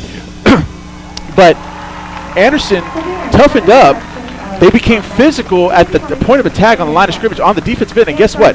They stuffed them twice on 4th and short in the red zone to prevent them from scoring. That was a big momentum change. That is a big deal when your defense can make a stop like that. And I love the way the defense responded after Givens fumbled the football. It's always frustrating if you're a defensive player watching your offense go down the field. You're getting a good break in. You're cheering for your offense, and then they call up the football. You can feel the momentum switching, but to get back on defense and to make a stop is a big thing for them. So here we go, taking the field now, the Anderson Trojan Marching Band. Again, we will bring you their performance in its entirety right now. The Anderson Trojan Band is under the direction of Director of Bands, Andrea Gonzalez. We hope you enjoy the performance, and we'll be right back with you here on the KMAX Sports Vype Media Network.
And now, taking the field to continue your halftime entertainment, the award-winning 2018-2019 Anderson High School Trojan Bells Dance Team and Trojan Band. The Trojan Bells are under the direction of Mrs. Hannah Orton and Miss Mary Brown. The bell officers are Junior Lieutenant Kate Upchurch, Junior Lieutenant Callie Wilson, Senior Lieutenant Olivia Russ, First Lieutenant Jillian Vines, and Captain Ethan Crowley. The social officers are Junior Social Officer Emma Ellis, Junior Social Officer Shelby Owens, and President Lucy Shookie. The bell of the week is Jamie Philby, and Officer's Choice is Kennedy Duchette. Tonight, the bells will be performing a dazzling skirt routine to Animal. And now, ladies and gentlemen, the Trojan Bells.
And now to continue your halftime entertainment, please welcome Anderson's oldest and proudest tradition, the pride of Northwest Austin, the 2018 Trojan Marching Band. Drum majors from the Trojan Band are Julie Jung, Andrea de Santiago Perez, and Supriti Parajuli. Soloist, Leah Stark. Officers of the band are co-presidents Max Hill, Johnny McBride, and Alexis Townsend. Vice President of Social and Service Activities, Stephen O. Librarians, Leah Dubiel and Helena Lewis. Band managers, Adrian DiCarlo and Andrew Stevens. The Trojan Band Marchers of the Week are James Dan, Andrew Stevens, Isaiah Arnold, and Xander Greenway. The Trojan Band would like to thank the Anderson community for their generosity during our yearly Flamingoing fundraiser. We would also like to thank Arboretum Vision Care, Austin Capital Bank, College Nannies and Tutors, Double Dave's Pizza, Easter and Easter Realtors, the Med Spa in Northwest Hills, Mike Mangum Welding, More Than a Teacher, Nest Properties, Pokey Joe's Austin, Premium Cabinets, and Blue Dragon Plumbing for their sponsorship. Thank you for supporting the Trojan Band.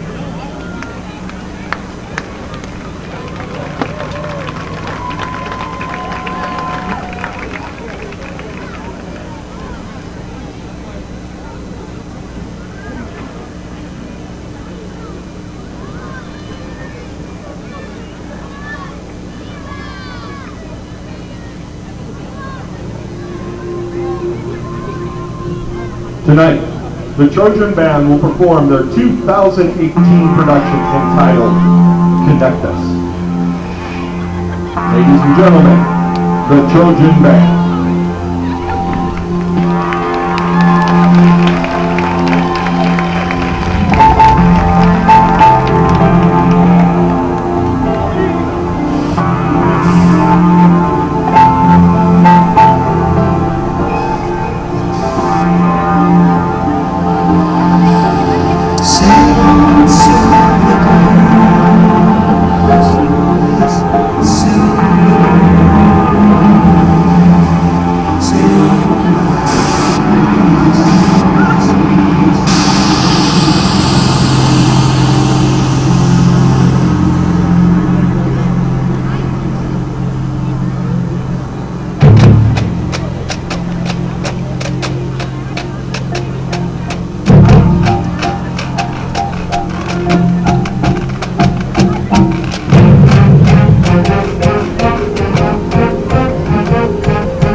Ladies and gentlemen, the Anderson Trojan Band.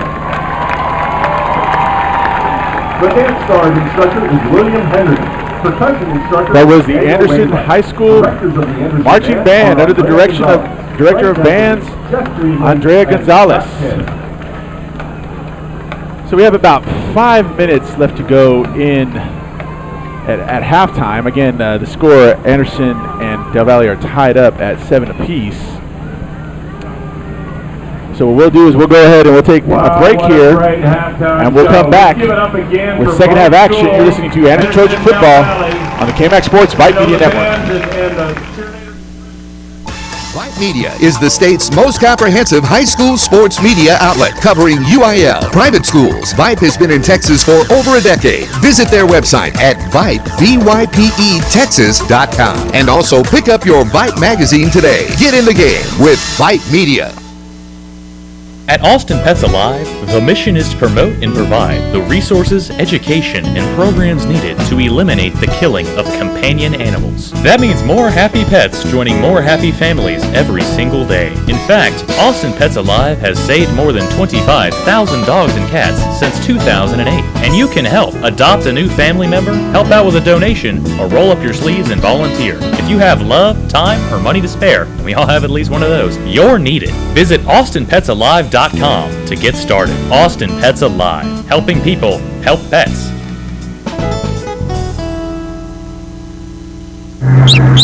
Sound off. Tell us what you think right here on Twitter at KMAX Sports.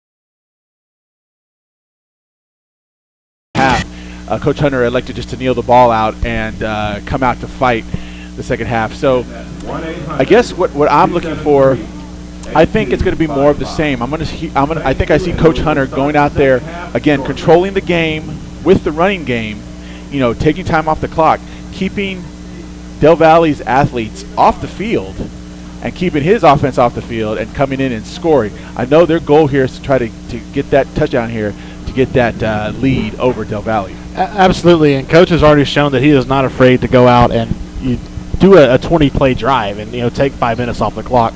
And you're right, there shouldn't be any reason for him to throw the football unless they get down by a whole lot and you want to try to play catch-up. I don't see that happening the way the defense has played, other than a few big chunk plays. They've been able to keep Del Valle in check. And like I said, this running game was just wearing down the Del Valle defense. I would be interested, however, to see if the game is still tight at the end and Del Valle is trying to stack the box and tighten up their defense a little bit. That might open up some things on the outside. We know he trusts Del Valle to throw the football. We saw last week he came in and threw a couple passes. So Coach does have faith in his backup quarterback here. He's not just a guy that turns around and hands the ball off every game, all game. But that's what it's been so far. So we'll see what happens as far as the passing game. But like he said, if the game continues to go the way it's going, there shouldn't be any reason why we shouldn't see more Tondra Givens and Coy Fulmer in the second half. Yeah, I don't anticipate them taking to the air at all unless they absolutely have to. Now, there could be some misdirection, like you mentioned. They could stack the box, which essentially would try to slow the run down. But here's the thing: is that for the type of offense that Anderson runs, they run the ring T. They have your customary 5 down linemen, but they also have 2 other wing backs that can act as blockers. So essentially, they have 7 people up there that can block for the football. If you have a hat on a hat, you're going to get yards. You're going to be able to push the defense back, and you're going to get yards. Now, you may not get explosive plays of 20, 15, 20 plus, but you can get those nickel and dimes, the 3 yards, 2 yards, 5 yards. You put some of those together, that's first down. I think we're going to see a lot of that. So I think the thing is, if Del Valle wants to stop the running game of the Anderson Trojans, they have to be more physical. Mm-hmm. They have to beat Anderson at the point of contact on the line of scrimmage. If they don't do that, again, Anderson could put a hat on everyone on Del Valle's defense, and they could just nickel and dime them all the way down to the end zone. Absolutely, and that's what's been the key to success so far is those two running backs. And I love the way that coach is using these running backs as well. He's not just burning out Fulmer every play after play. He's got a good mix of both backs. Tondra Givens, like you said, it may not show up on the stat sheet, but he is doing his role tonight and getting 2 yards, 3 yards, sometimes 1 yard at a time, setting up Fulmer for his big runs, making the defense question, bringing him out onto the field. So we have about 50 seconds left in halftime. Again, Anderson will receive the ball to start the second half. Now, one thing we have to consider is that in the past, I haven't had a chance to cover Del Valle this year, but I know in the past, Coach Burton has pulled out an onside kick if they have to kick off to their opponent in the second half. So we could see that. It is early in the year, but that we have to keep that in the back of our minds, and that could happen. Absolutely. Coach Hunter has not shown a ton of trickery tonight, or actually this whole season. He's been a very straightforward, this is what we're going to do to try and stop us, and he's done a good job of making that happen so far with this team. I don't think he's I'm not saying he's not smart, but I don't think he's a very the type of coach that wants to try to fool the other team. He relies on his guys to get the job done that he has set out in front of him, which is, to me, is the opposite of unintelligent. It's the most smartest thing he can do is, here's what we're going to do, try and stop us. He knows what he can do. He knows his team's strengths and weaknesses, and he plays that to his advantage. Great job tonight by Coach on the play calling. So here we are, setting up to start the second half. Again, Del Valle will kick off. They will kick off from the left side of the field, and then the Trojans will attack from the right side of the field going left. Back deep to receive will be number 5, Trevor Merrick, along with also number 34. 34, Segovia, Matthew Segovia, back deep to receive for Anderson. And it's a high squib kick, just like they thought, and it's going to be fielded by Fulmer, and he's going to get to about the 32-yard line, maybe the 33. Let's see where they spot it. That's where Anderson will start the first drive of the second half. Taking a page out of Coach Hunter's book, doing the squib kick on that play. We saw a lot of that last week, a lot of squib kicks, and tonight Anderson's only kicked off once, or twice, I should say, on the opening kickoff and on after they scored their lone touchdown. So it's going to be spotted on their own 32-yard line. It'll be 1st and 10 for Anderson. They come out again in the wing T with one receiver to the near side. They're on the far side hash. Again, inside handoff to Givens, and he's going to power through for a gain of about 3 yards. Big run there for Tondra Givens. On the tackle, number 75 for Del Valle. Good tough run by Givens. We're used to seeing that from him tonight. Contact made the line of scrimmage, same thing. Just keep your legs turning, keep moving. He's a big guy. He's hard to bring down, and it's hard to stop him without getting 3 yards. So it's going to be 2nd and 7 from their own 35 for Anderson. Again, come out wing T. This other outside handoff to Fulmer, and he has the right corner, and he's going to be brought down in Del Valle territory. Let's see where they spot him. They might mark the 49. Short. Yeah, they're going to mark him in Del Valle territory at the 49-yard line. It's going to be 1st and 10 for Anderson. 11:17 left to go in the third quarter. Actually, they're going to mark him in the 48-yard line. Good fast run by Coy Fulmer on the outside there to the far side. And I mentioned this earlier, but Coach had really tried to get that stretch play going in the first couple of games, but he couldn't get the outside edge sealed. And tonight it's working for him. Again, wing T formation, 2 backs behind Doboskin under center. Givens, another big run up the middle, and he's going to get down to about the 44-yard line, a gain of 4. And don't let Givens' running style fool you. He's not a guy who just hits the first hole he sees and just lumbers forward for as much as he can get. No, he's a smart runner. On that play there, the hole that was designed for the play to go through was filled up. He cut to the outside, found another crease in the line of scrimmage, and got 4 yards out of it. So it's going to be 2nd and 6 from Del Valle's 44 for Anderson. Again, wing T. It's a dive to Fulmer, and he's going to be stopped behind, maybe possibly behind the line of scrimmage. He might have lost a yard. He's going to lose a yard on that one. So it's going to be brought back to the 45-yard line. It's going to be 3rd and 7 for Anderson. This is the first time all game, really, other than the turnover, that this offense has been tested for Anderson right here. It's 3rd down and 6. Coach is not afraid to go for it on 4th down, so look for him to get about 5 on this play. If he can make it 4th and 3, he'll go for it. Here you go. It's a handoff to number 21. He gets that right corner, and he is driven out at the sticks. They had to get to the 48-yard line. Let's see if they give it to him. And there's a player hurt for the Del Valle Cardinals on the other side of the field. Yeah, he's hurt on the sideline. I'm not sure. Was he part of the play, or did he get run over on the sideline? I wasn't able to see. I think he was part of the play because they ran another player in. You're right. I think he was. So, with this injury timeout, we'll take a timeout as well. You're listening to Anderson Trojan Football on the KMAX Sports Vype Media Network. Vype Media is the state's most comprehensive high school sports media outlet, covering UIL, private schools. Vype has been in Texas for over a decade. Visit their website at Vype, VYPE-Texas.com. And also pick up your Vype magazine today. Get in the game with Vype Media. KMAX Sports is the largest online broadcast company in Central Texas. How large is that? Well, just imagine inner space caverns. If it was full of sports. Okay, so which way to the game? Man, it sure is dark in here for sports. Ah, dang it! Ow! Oh, that hurt. Bringing your teams to you in the stadiums, ballparks, and gymnasiums where they belong. We are KMAX Sports. And we're back. This is Chris Cavazos with Reed Cormier and Mitchell Padgett. Trojan Football, KMAX Sports Vype Media Network. Handoff to Coy Fulmer on that last play. Coy Fulmer picked up the 1st down on that 3rd down and 6. Did a good job getting the outside edge. So that was a 2-yard gain for Fulmer down to the 33-yard line. It's going to be 2nd and 8 for Anderson. They're on the far side hash. Again, they're going to come out in the wing T. One receiver to the near side. That's Merrick.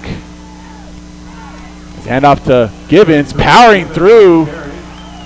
He's going to be brought down around the 28-yard line. Gain of 5. Good tough run again by Gibbons on that play. Refusing to go down after first contact. So it's going to be 3rd and 3 for the Trojans. And that's why these two backs are so complementary to each other, Chris. Coy Fulmer is built for speed, and he doesn't get winded because he's got Gibbons there to take a load off of him. It's a dive to Fulmer, and it looks like he's going to be stopped just short of the 1st down. Going to gain 2. He needed 3. And on the flip side of that, Gibbons is there. He's not worried about running out of wind. He's just worried about getting beat up too bad, taking all the big hits that he's taken, running through the middle. And so he gets a break. When Fulmer gets the ball, Fulmer gets a break when he gets the ball. They very complementary of each other. It's going to be an interesting play here. 4th and very short for the Anderson Trojans. Take it away, Chris. So it's 4th and 1 here from the 26-yard line of Del Valle.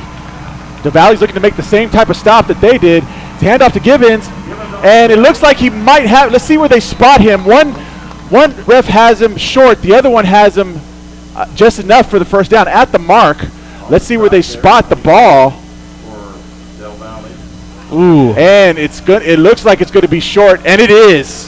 So it's going to be a turnover on downs for Anderson. The ball will go over on down to Del Valle. And Coach Hunter's having some words with the line judge. Not okay with that spot. It looked to me from up here that Gibbons fell forward with no part of his lower body on the ground for the 1st down. It looked to be about a yard clear of the 1st down marker, actually. They marked him right where he stumbled instead of where he went down. Tough break for the Anderson Trojans on that play. So, yeah, like I said, the line judge on the near side of the field ran in, and it looked like he had enough for the 1st, but yeah, the 2 judges had different calls on that play. Exactly, and I guess the ref gave the vantage point to the one on the far side. So here we go. It's going to be 1st and 10 on the 26-yard line for Del Valle. It's a handoff to Washington keeps it, and he has a lot of room to run. He's to the 50, all the way to the 40 of Anderson, 30. One man to beat. He's going to be drug out of bounds at around the 12-yard line. Cameron Langford had to run all the way from the other side of the field to chase him down. Ran the width of the field and almost the length of the field on that play to make the stop. And it looks like they took out the line judge, as he was running. So he's down The line judge is down on the sideline around the 45-yard line of Anderson. Let's see where they're going to spot the ball on the 16-yard line. First and 10 for Del Valle when play resumes. And Anderson right now, they've got to keep their head in the game. They got a tough break on the other end of the field, not getting the first down on the 4th and short. This game is still very much in their control, though. They need to make a couple of key stops on defense, keep the ball moving on offense. It's frustrating to be able to be moving the ball so well as Anderson has in this football game so far, but only have 7 points to show for it. A turnover here, a turnover on downs there, and that's really the reason Anderson is not up 21-0, because the defense has played very well, made stops when they needed to so far. So the referee is up. It's the line judge, and it looks like they're going to see if he can walk it off. If not, we'll be down 1 ref, so we'll only have 6 instead of the usual 7. Do referees have a backup? Do they have second-string referees for the games? I know in playoff games they do. They may have one here since it's a district game. I know in playoff games they have one backup. And he's going to take a walk into the tent of the Anderson Trojans to get looked at. So they're going to bring in the back judge to take the line judge spot. And then so I'll leave one field judge to cover the back. So here we go. It's going to be 1st and 10 from the 16-yard line for Del Valle. They're in Anderson territory in the red zone. Let's see if Anderson's defense can stiffen up here and stop them from scoring. Del Valle from Anderson's 16-yard line.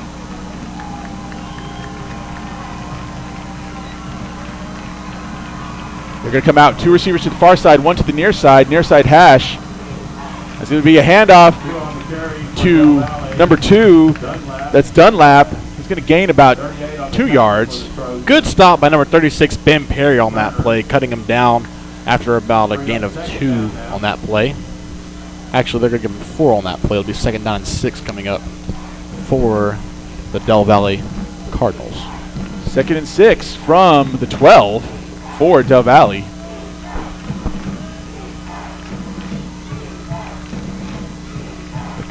They'll be on the near side hash, 2 receivers to the far side, 1 to the near side.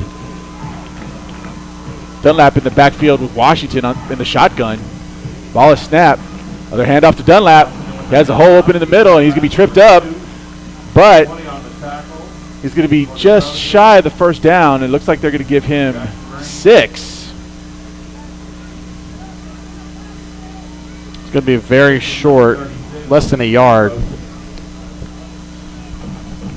It's going to be 3rd and 1 from the 7.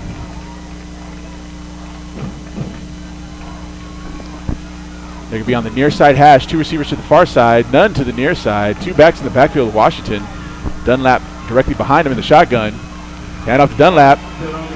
And no, Washington keeps it, and he has the right corner touchdown, Cardinals.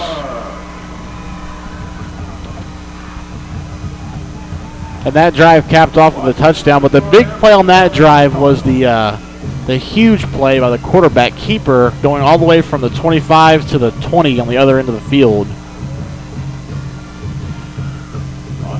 So with 6:27 left to go in the 3rd quarter, Del Valle takes the lead 13-7 over Anderson with the conversion pending. Snap, hold, kick is up. And it's good. Again, 6:27 left to go in the 3rd. The score is now Del Valle 14, Anderson 7. We're going to go ahead and take a quick break. You're listening to Anderson Trojan Football on the KMAX Sports Vype Media Network.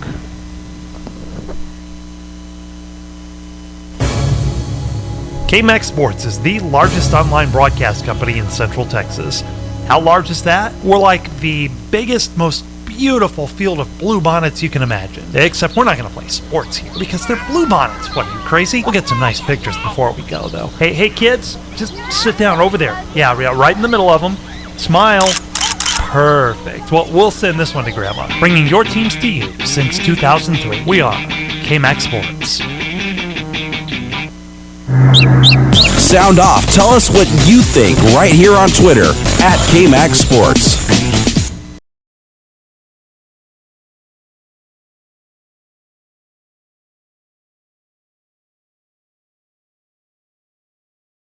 Reed Cormier and Mitchell Padgett bringing you Anderson Trojan football on the KMX Sports Vype Media Network. 6:27 left to go in the game. And score is now Del Valle 14, Anderson 7. Anderson has done a great job all season of responding to situations like this, responding to adversity. I'm looking for them to come back strong on this drive and cap it off with a touchdown to tie things back up. That was a 76 four-play touchdown scoring drive for Del Valle. The kick is up, and it's fair caught by Fulmer, so that will move the ball to the 25-yard line. That's where Anderson will start this offensive series. They'll start first and 10. And like we said earlier, there's no reason for Coach to throw the ball, not even in this situation. They're only down by one score. If they get down by a lot and he gets desperate, I might see him throw the football. But right now, just stick to whatever. Just stick to what's gotten you this far.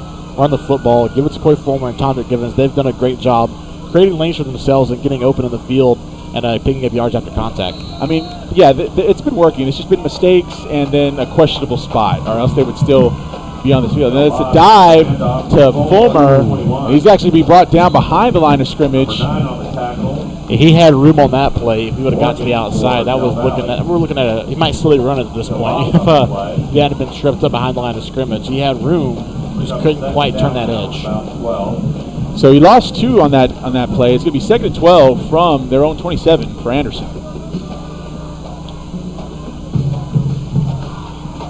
See what Coach elects to do here on 2nd and 12.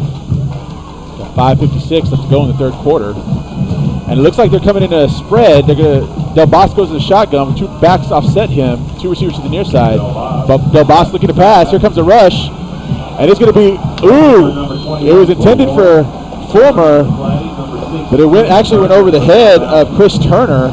That was close to being an interception. Yeah, very fortunate for the Anderson Trojans that ball was not picked off on that throw. A little over the defender's head, but a little too far over Fulmer's head as well. Now it's 3rd down and 12, and if he doesn't pick up the first down here, I don't think going for on 4th down is the way to go. You were stopped on the last play, and you're in your you're on your side of the field. On your side of the field, you got to punt on this situation if you can't pick up the first down here. They're in a spread again. Del Bosco looking to pass, and there's a flag on the play. It's complete to Fulmer, but he's not going to get back to the line of scrimmage. But let's see what the flag is. Flag's in the area of a hold. We'll see what happens here. Yep, it's holding against Anderson, so let's see if they take it or decline it. They would most likely decline it since there was actually a loss on the play. Unless they wanted to back up Anderson a little more for field position purposes, I don't see that being the case. They've got their guys back. Nope, it's declined. Bring up 4th down. So it's a loss of 4 down to the 23-yard line. This could be 4th and 16, and Anderson will punt. That was the first 3 and out of the game for Anderson on that drive, and that started with going backwards on the first down. Corey Fulmer's done a good job of getting ahead of the chains so far in this game. On that play, he got down, lost 2 yards on the play, and then Coach decided to throw the last two plays, which did not go anywhere. Merrick on the punt. That was close to being blocked, but it's a nice high punt.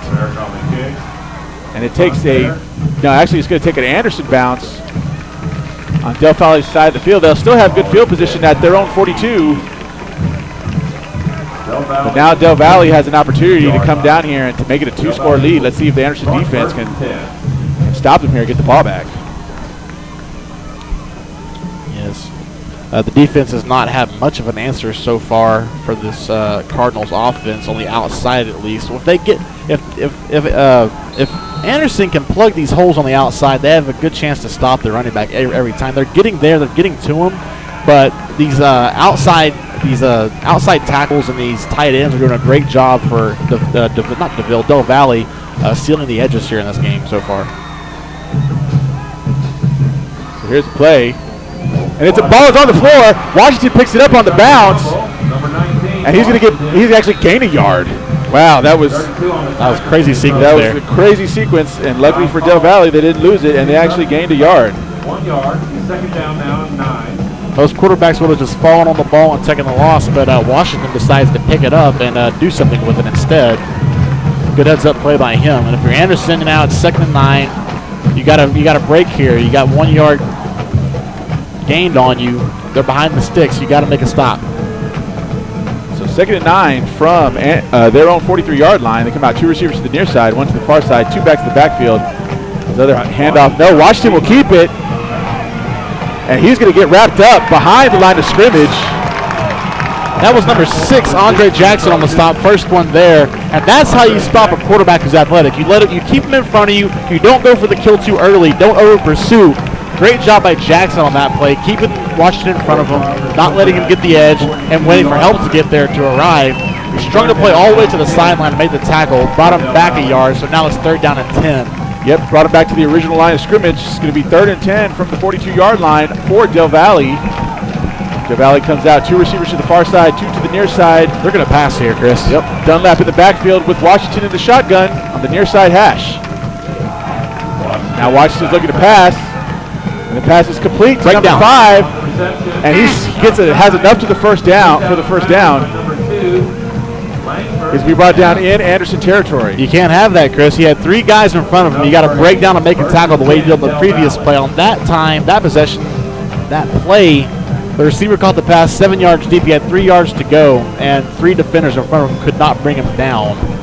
So ball will be spotted on Anderson's 47-yard line. 1st and 10 for Del Valle. Ball is placed on the far side hash. Del Valle comes out, 2 receivers to the far side, 1 to the near side. 1 back in the backfield. That's Dunlap with Washington in the shotgun.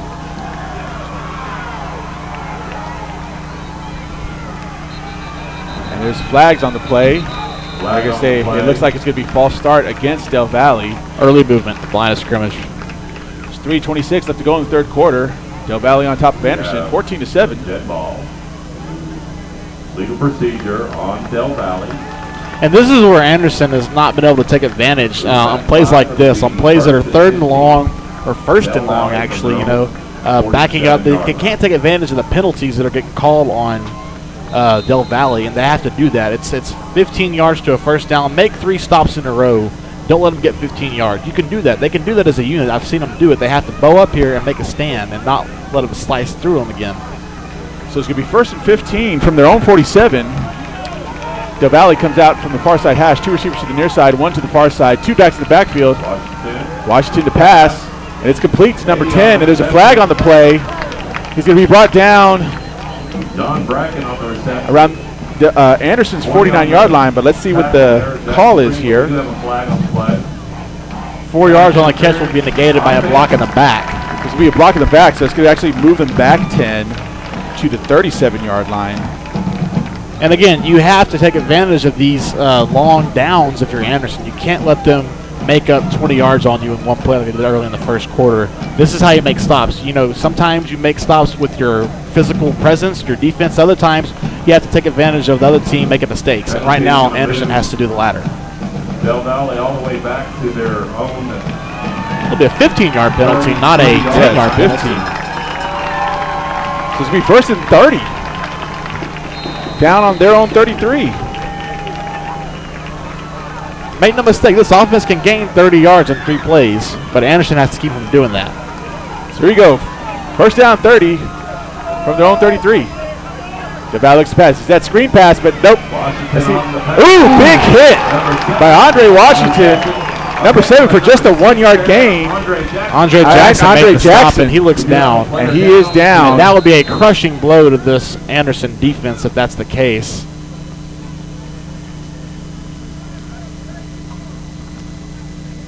A little shaken up on that play. He came flying out of nowhere to cut the receiver down. It was a design screenplay by the Del Valle Cardinals.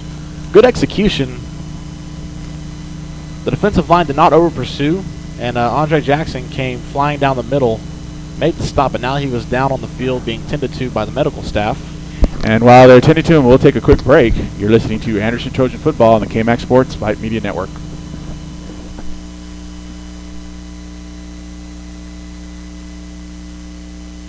Do you love the game of football? Wish you could be part of the action? Then become a football official. The Austin Football Officials Association is actively seeking new members to officiate games all across Central Texas. The Austin Football Chapter of TASO The Texas Association of Sports Officials provides a 2-year training program for new members. Taught by a crew of veteran officials, these training classes meet each Monday night from July through November and include classroom and on-field instruction. You don't need to be an ex-player or a coach to become a great official and have a memorable officiating career. As our officials will tell you, working around student athletes at all levels of football is gratifying. Plus, you'll develop lifelong friendships with other officials who share your passion for the game. Officiating football is a great way to get into and stay in shape, be a positive role model for student athletes, retain your competitive edge, and... We're back to Anderson Trojan football on the KMAX Sports Vype Media Network. It's going to be 2nd and 29 from their own 34 for Del Valle. 2:40 left to go in the game. Del Valle on top of Anderson, 14-7. Come out, one receiver to the far side, 2 to the near side, 2 backs to the backfield. There's a flag on the play. Washington looking to pass. And that pass is it's Capu. What a catch by number 7. Reggie Sims at the 50-yard line. He juggled the ball and then pulled it in, but it's going to be a hold against Del Valle, so it's going to negate that play. What an acrobatic catch by the Del Valle receiver on that play. Juggling it, had a guy all over him. Too bad for them, it was negated, and it will be 2nd down and 40 after the penalty yardage is marked off.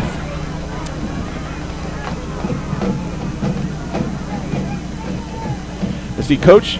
Well, no, he won't decline it here because it's.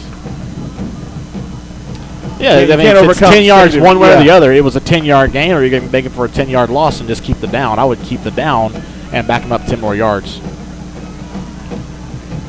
Now, had it been a no-gain, incomplete pass, and I would feel comfortable with a 3rd and 30. Legal procedures declined, so there's 2 flags. Holding is accepted, so moving back 10. Let's see where they spot the ball.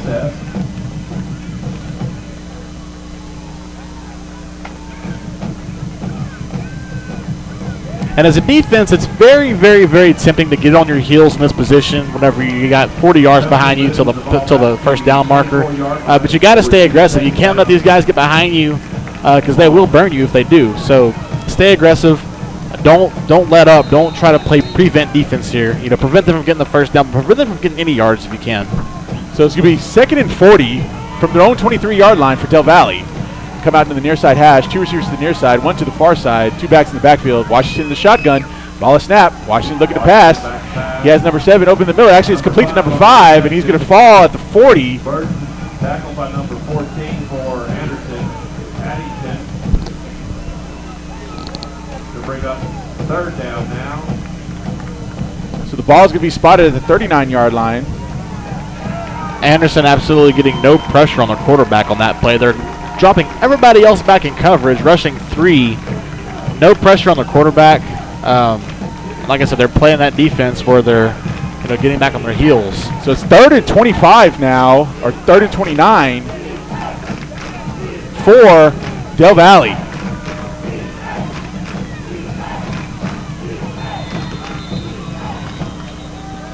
And it looks like Del Valle is going to take a timeout. Timeout, Del Valle. So we'll go ahead and take a quick break as well. You're listening to Anderson Trojan Football on the KMAX Sports Vype Media Network. Vype Media is the state's most comprehensive high school sports media outlet, covering UIL, private schools. Vype has been in Texas for over a decade. Visit their website at Vype, VYPETexas.com. And also pick up your Vype magazine today. Get in the game with Vype Media. Socialize with us. You don't have what they call the social skill. On Twitter at KMAX Sports, or catch us on Facebook. Search KMAX Sports. Just another way KMAX Sports is bringing your teams to you.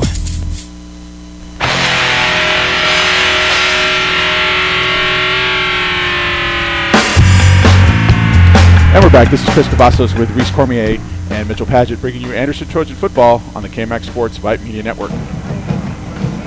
From the 39-yard line of Del Valle, it's going to be 3rd and 30 for the Cardinals. 1:21 left to go in the 3rd quarter. Del Valle on top of Anderson, 14-7. Let's see if Anderson can stop them here. They have 3rd and eternity in all reality, but Del Valle has a big play offense, so they have to stay on their toes and not allow a big play here. Absolutely. This is just assignment football. Stay with your guy. Don't let him get behind you and break down and make a tackle after the ball's caught. No yards after contact here. You cannot let that happen. That's what's been killing them all night. This guy's making a catch and then running for an extra 20 yards. They come out in the near side hash, 4 receivers to the far side. I'm sorry, 2 receivers to the far side. Actually, they have a man in motion. It's going to be 3 to the far side, 1 to the near side, 1 back in the backfield. Washington in the shotgun. Washington. And they're going for big number 88. And it's tipped in. It's incomplete. Great defense there by number 14, John Addington on the play. Tipped the ball away from the receiver, so he could not make the catch. It looked there for a little bit like that. The receiver on the near side was jumped off sides a little bit, got an early start. Coach Hunter was yelling at the referee about that. They did not get the call. They did not need it. It is now 4th down and 30, and Del Valle will punt. Take it away, Chris. So it's going to be 4th and 30 from the 34. Del Valle's going to punt it away. Back deep to receive is Trevor Merrick for the Trojans. 77. Aaron Hernandez on the punt for Del Valle. And it's blocked! It's blocked! And it's going to be down on Del Valle's 18-yard line. Big play on special teams for the Trojans. That was number 99, Aki Hausman on that play, coming up and making the big, huge block, giving them excellent field position to take the lead here. I'm sorry, to tie the ball game up. Unless they go for 2, then they take the lead. But the point is they want to score a touchdown here and tie this game up. They are right back in business, the Anderson Trojans. So they automatically start in Del Valle's red zone. It's going to be 1st and 10 for the Trojans on Del Valle's 14-yard line. Now they line up back in the wing T after the last series. They had a couple of plays in the spread. The dive to Fulmer, but he cuts into the inside. He's going to gain about 3 yards there. Doing all he can not to get dropped for a loss in the backfield. Number 54 of the Del Valle defense. That's Andres Guzman coming up the field, making a stop, making Fulmer readjust, picking up. They're going to give him 1 yard on this play. 2nd and 9. So 2nd and 9, and the ball is dropped. And let's see. Anderson got back on it. It looks like Anderson did get back on it. Got back on it for Anderson. So no gain on that play. Just like that. That's 3rd and actually going to lose a yard actually after the fumble. It's going to be 3rd and 10 for Anderson. So back to the 14, 3rd and 10 for Anderson. They don't want to allow this opportunity to pass them by. So let's see what play they dial up here at 3rd and 10. If they can get it down to like 4th and 4, 4th and 3, and it looks like they're going to let the clock run out. 3 seconds left in the 3rd quarter. So here we are at the end of the 3rd quarter to score. Del Valle 14, Anderson 7. We'll bring you the 4th quarter, final quarter of action here in a moment. You're listening to Anderson Trojan Football on the KMAX Sports Vype Media Network. At Austin Pets Alive, the mission is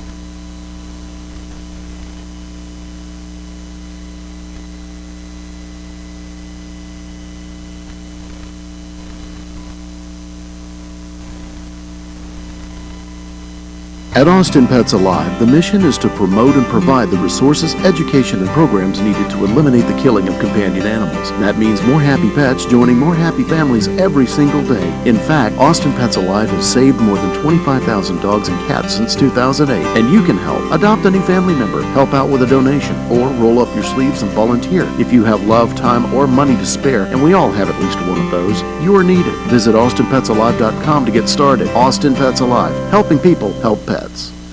We're back. This is Chris Cavazos with Reese Cormier and Mitchell Padgett bringing you Anderson Trojan Football on KMAX Sports. Here we are at the start of the 4th quarter, 4th and final quarter, with Del Valle on top, 14-7 over the Anderson Trojans. It's 3rd and 10 from Del Valle's 14-yard line. Let's see if they can make up a sizable chunk here, because they'll most likely go for it on 4th down. Del Bosque in the shotgun, and it's a dive to Fulmer, and he's going to gain about 2, but no more. For Del Valle, Chavez. You think they're going to go for the points here, or are they going to go for the 1st down? They look like they're going to take the points. Yep, they're going to bring in Aiden Thompson to kick the field goal here.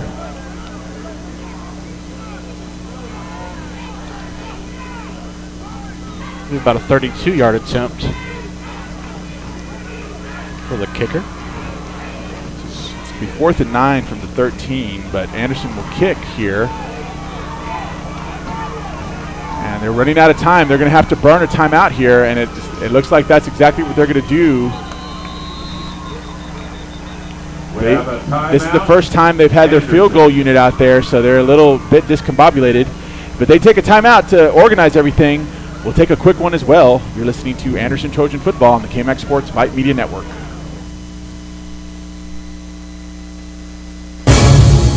KMAX Sports is the largest online broadcast company in Central Texas. How large is that? Well, think of the state capitol if it was full of sports. I mean, the rotunda is more than large enough for basketball or volleyball, and let's face it, anything we do in there is going to be better than what's going on right now. Plus, those guys only work every 2 years. We bring your teams to you every doggone day. Bringing your teams to you since 2003. We are KMAX Sports.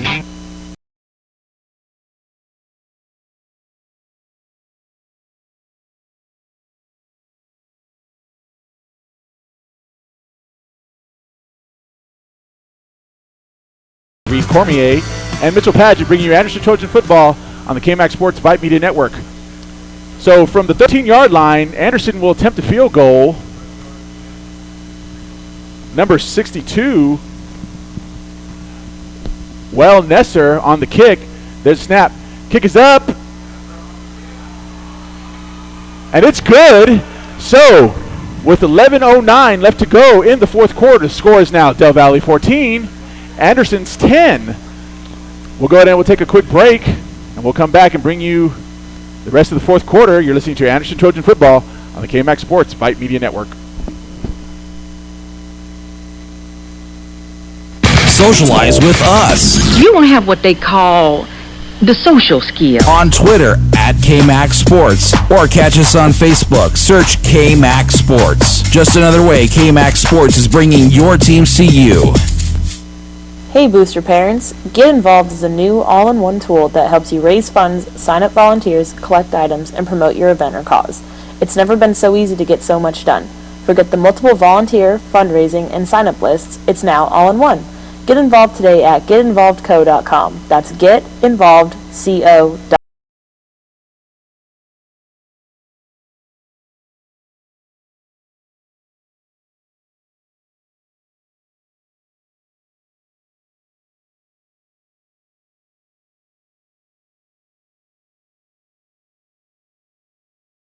Promising drive on the 14 stalls, but they ended up able to get 3 points there, which brings us to the score: Del Valle 14, Anderson 10, with 11:09 left to go in the game.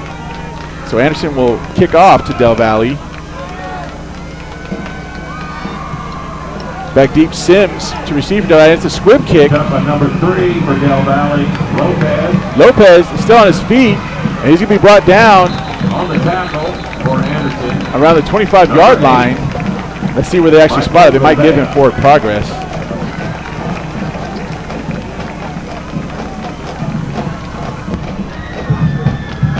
Looks like it's going to be on the 25.5-yard line, Chris. We'll call it the 25. 25. 1st and 10 for Del Valle from their own 25-yard line. Let's see if Anderson's defense can step up here and get a stop. And they'll have an opportunity to come back and potentially take the lead in this football game with only 10:59 left to go. Sims at the center, and it looks like we're going to have a flag on a play. It's going to be false start against Anderson. No, it'll be a false start against Del Valle. What happened was the Anderson player jumped and the tackle moved up. So let's see if they might call it offsides, but I doubt it. I saw a guy jump. I didn't see a tackle move.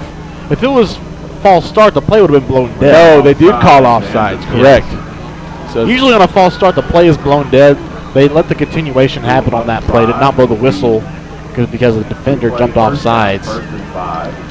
Give them a free 5 yards there. Last drive for the Del Valle Cardinals was plagued by penalties, and right now it's having the opposite effect for them. They get a free 5 yards on their first play from scrimmage.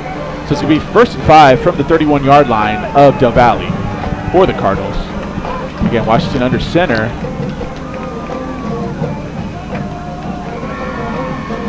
going to be a jet sweep to Dunlap, and they're going to ride him down after a gain of about 5. I think you only got about 1 on that play, Chris. Oh, 1. I'm sorry. I was looking at the down marker. I forgot. It's that penalty threw me off. It's third. Absolutely. I'm sorry. Second down.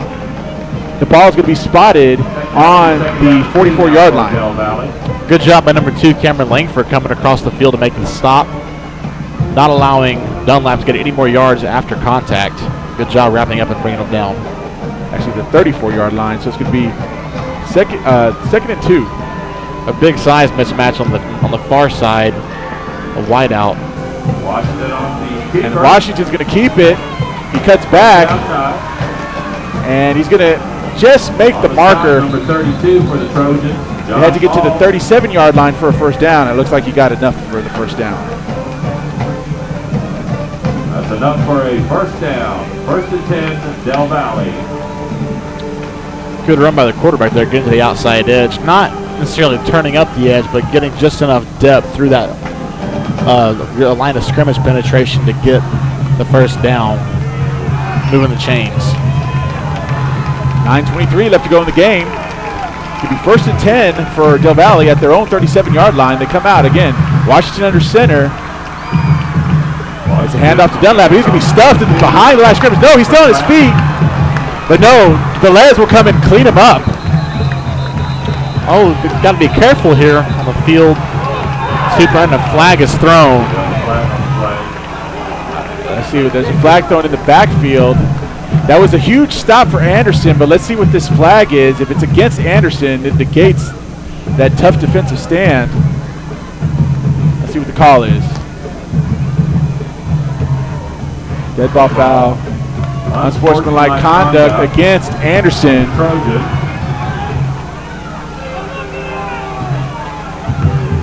Andre Jackson coming back into the game. So let's see where they spot this ball. It's going to be automatic sportsmanlike contact. Sportsmanlike conduct is usually a 15-yard penalty.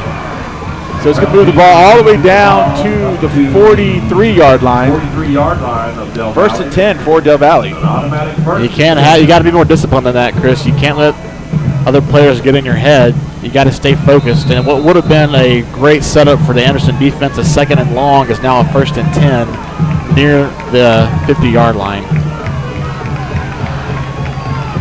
So Del Valle comes out. Back in the shotgun is Washington. 2 receivers to the far side and 2 to the near side. 1 back in the backfield. Send a man in motion. And now it looks like Del Valle.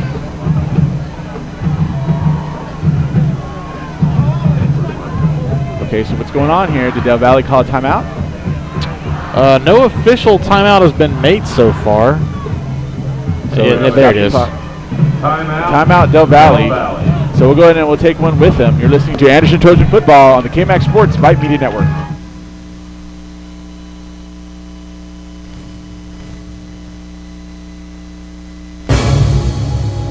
KMAX Sports is the largest online broadcast company in Central Texas.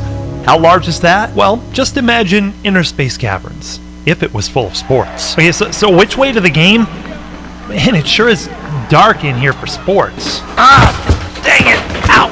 Oh, that hurt. Bringing your teams to you in the stadiums, ballparks, and gymnasiums where they belong. We are KMAX Sports.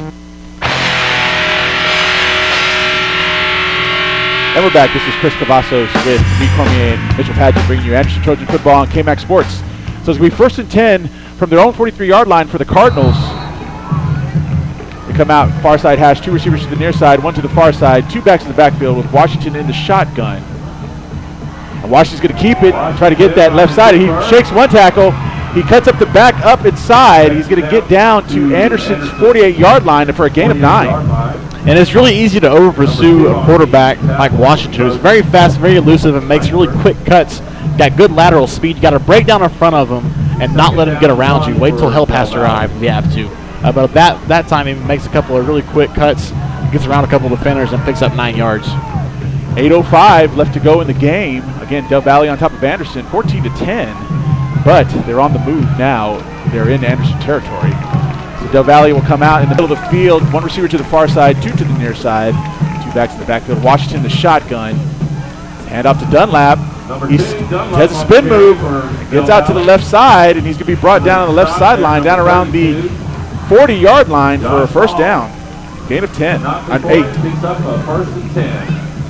And we can see this Anderson defense starting to get a little tired here in the fourth quarter.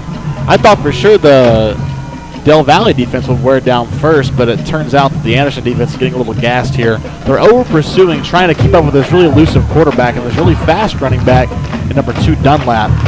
Just running all over the field is taking its toll on them so far in the fourth quarter.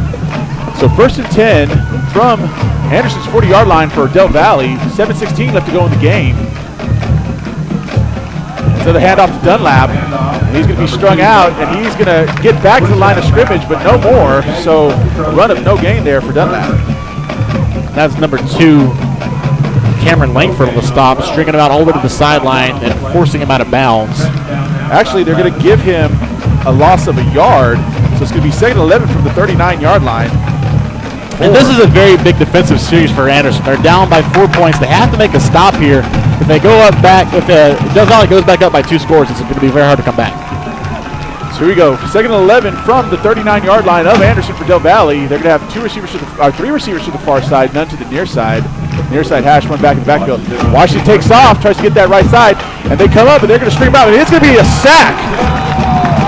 That was number 6, Andre Jackson on the stop, flying down the field. Good job by the interior line of the defense for Anderson Trojans, stringing out that quarterback, not getting pushed back, stringing him along. The second defenders came in, the linebackers, they stringed him on even further, and finally a secondary member, Andre Jackson, came up off his block and dropped him for a loss of 3 for...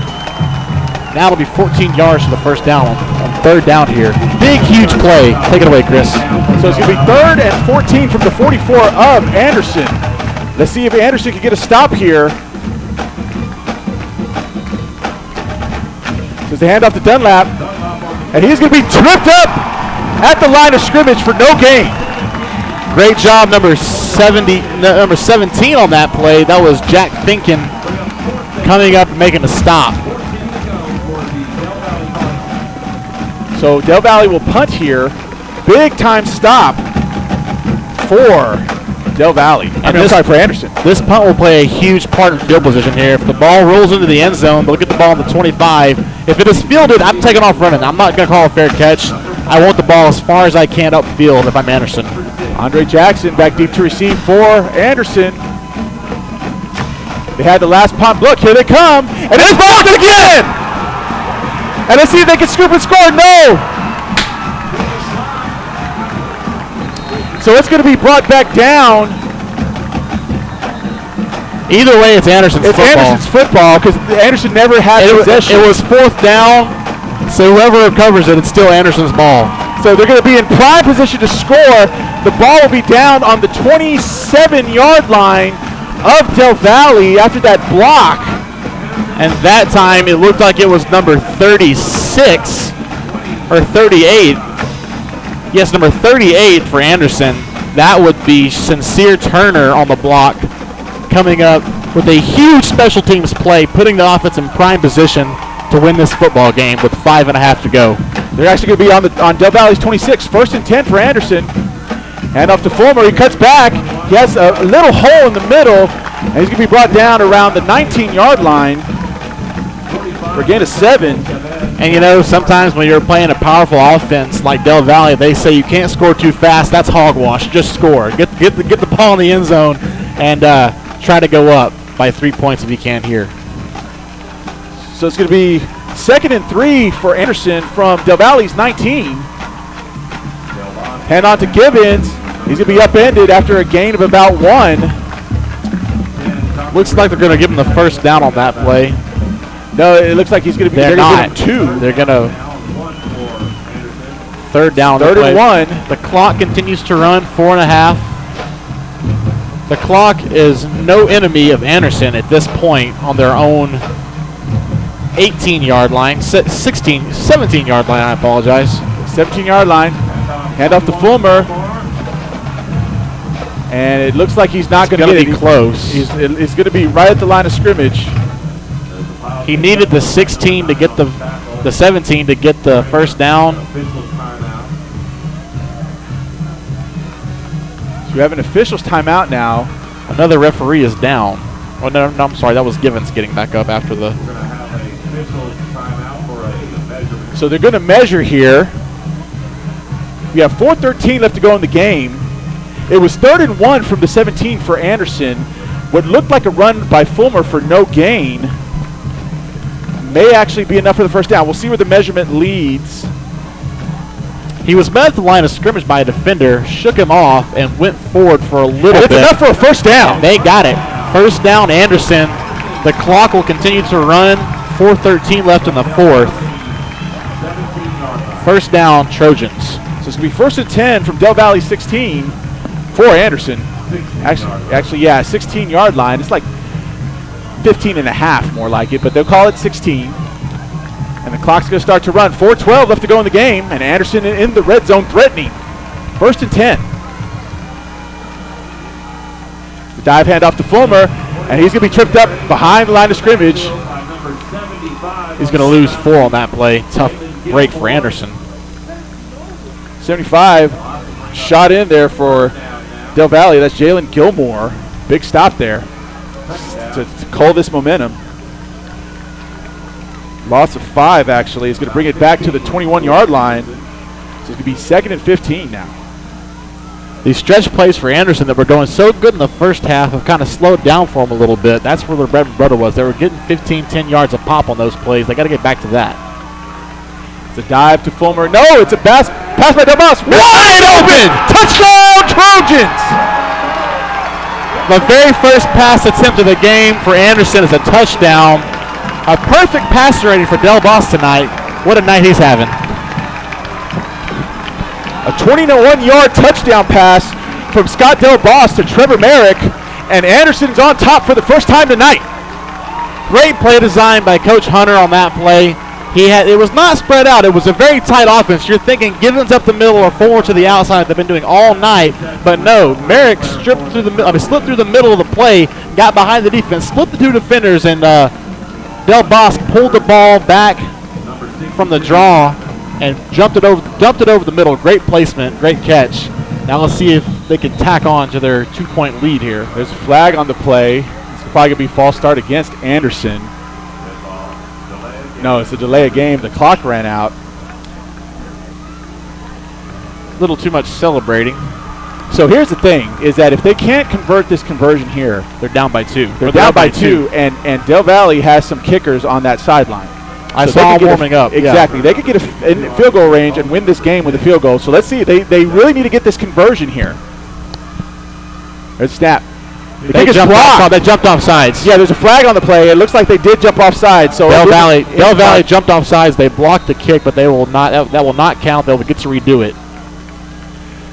Drama with a conversion. It's always drama here. And it's the simplest thing. This is a big play, Chris. It is a very big. You don't think of conversions as being a big, integral, important parts of football games, but this is a very big play. It's essentially what.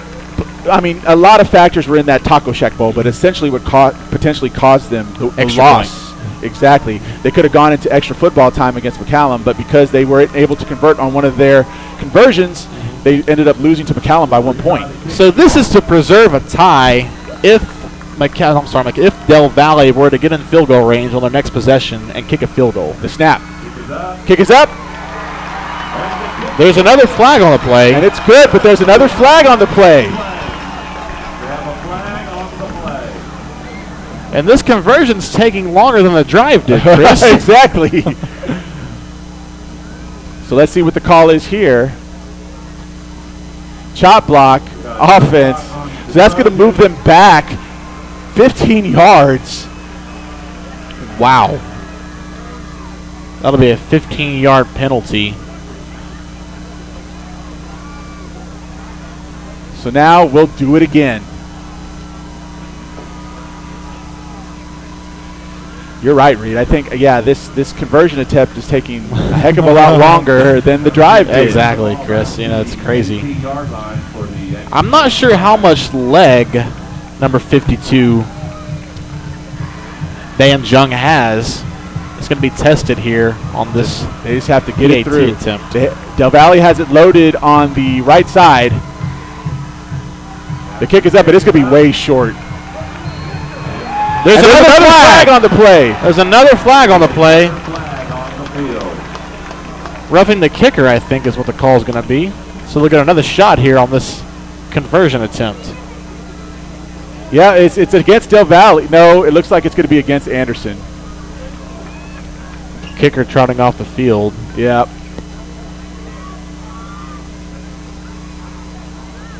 So let's see what the call is. Chop block Another again. chop block. And it's going to be declined. Let's end this misery and let's continue playing football. Drama here in the fourth quarter, a 2-point game, and that PAT could be costly if Del Valle gets into field goal range. So here we go. 3:19 left to go in the game. We're going to stay with you here through this after this score. 3:19 left to go in the game. Anderson's on top of Del Valle, 16-14. But again, Del Valle has some kickers on their sideline. All they have to do is get into field goal range and kick the field goal, and they will win. So Anderson's defense has to really shore itself up now. And this kickoff, I'm sorry, Chris. And so because now you really can't let them get into field goal range. Absolutely not. That cannot happen. And if I'm the special teams unit here, you gotta drop the squib kick nonsense. You gotta kick the ball as deep as you can. Try to pin them back close to their own end zone if you can, and make them drive the length of the field. Don't give them a short field. So back deep to receive Sims for the Cardinals. 3:19 again left to go in the fourth quarter. Del Valle has not turned the ball over tonight besides turning it over on downs. This would be a great spot for a turnover if you're Anderson. An interception or a fumble would effectively end the game. So here's the kick, and it's another squib kick. And Del Valle will field it. Now he does have a corner, and he's going to run out of bounds. Let's see where they spot him. It was number 3 on that field, and run Jacob Lopez for Del Valle, but they're going to have excellent field position. They're going to actually start on Anderson's 48-yard line. I think it's going to be their own 48-yard line, Chris. I'm sorry. It's actually going to be Del Valle's 45-yard line. So they need about 25 or 30 yards to get into field goal range here. Yeah, they have 3 minutes and 10 seconds to do it. Take it away, Chris. So here we go. 1st and 10, near side hash.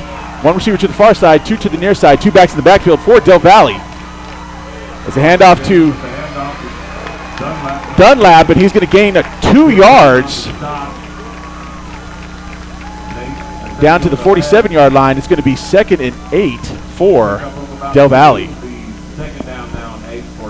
Time is a ticking. 2:52 left to go in the game. And a good strategy here, Chris, if Del Valle does get into field goal range, I'm not sure how many timeouts Anderson has left, but that's a good time to start using them. Anderson has 2. Del Valle has 2. Del Valle comes out far side hash. 2 receivers to the near side, 1 to the far side. So they hand off to Dunlap. He's going to be stuffed at the line of scrimmage. Actually, they're going to give him 2 yards. And what a time for Anderson's defense to stiffen up. 3rd and 5 coming up, and it's a no-brainer here. Del Valle will go for it on 4th down if they do not pick up this 1st down on this next play. So from their own 49-yard line, 3rd and 6 for Del Valle.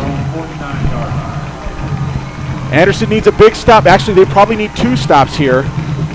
This is 4-down territory for Del Valle. 3rd and 6 coming at you, Chris. Take it away. So here we go. Far side hash. 1 receiver to the near side, 2 to the far side. 2 backs in the backfield for Del Valle. Washington in the shotgun. Those receivers are too open, Chris. Here we go. And there's a pass. And it's intercepted by number 1. He's at the 20. He's at the 50. 10. Touchdown, Trojans. Great job. That's Jordan Hood, number 1, cutting that route in half and taking it 50 yards for the touchdown. Great play by Jordan Hood on that play. That was all him. And that might just do it. 1:38 to go. Now, I've seen some crazy things in my years of football, but Hey, if they you never know. If they can get, they may go for 2 here, but no, they're actually going to try to kick the conversion. They're up by 8 at the moment, which is still a one-possession game. They have to get some kind of points to make it a 2-score game. You know, Okay. either a kick or whatever you got to do. Just get the ball through the uprights or in the end zone.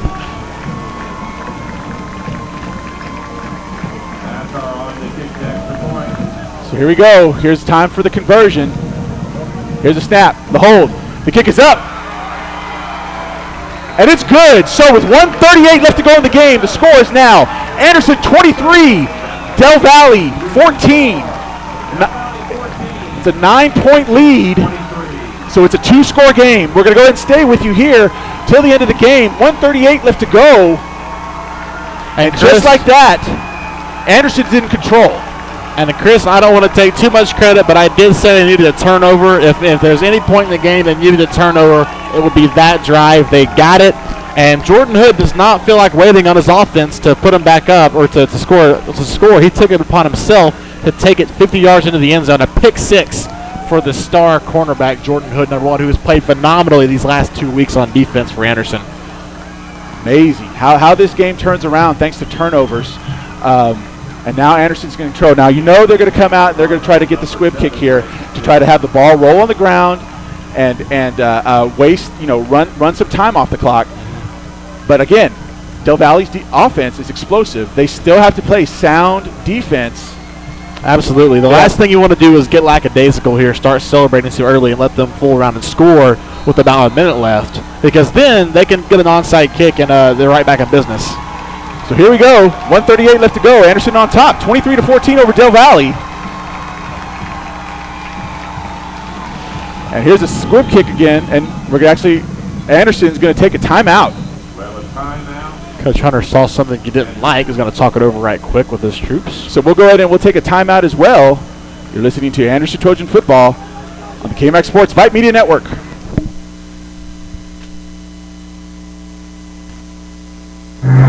Sound off. Tell us what you think right here on Twitter at KMAX Sports. KMAX Sports is the largest online broadcast company in Central Texas. How large is that? Well, just imagine inner space caverns, if it was full of sports. Okay, so which way to the game? Man, it sure is dark in here for sports. Dang it! Ow! Oh, that hurt. Bringing your teams to you in the stadiums, ballparks, and gymnasiums where they belong. We are KMAX Sports.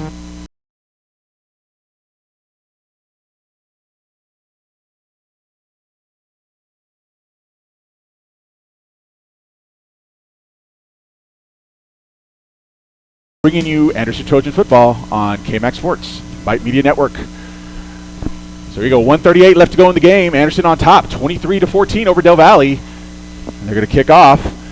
Back deep to receive is Sims, but I doubt the ball will get to him. It'll probably be one of the upbacks that will retrieve this ball for Del Valle. And here's the kick. It's the other squib kick, and it takes a bounce.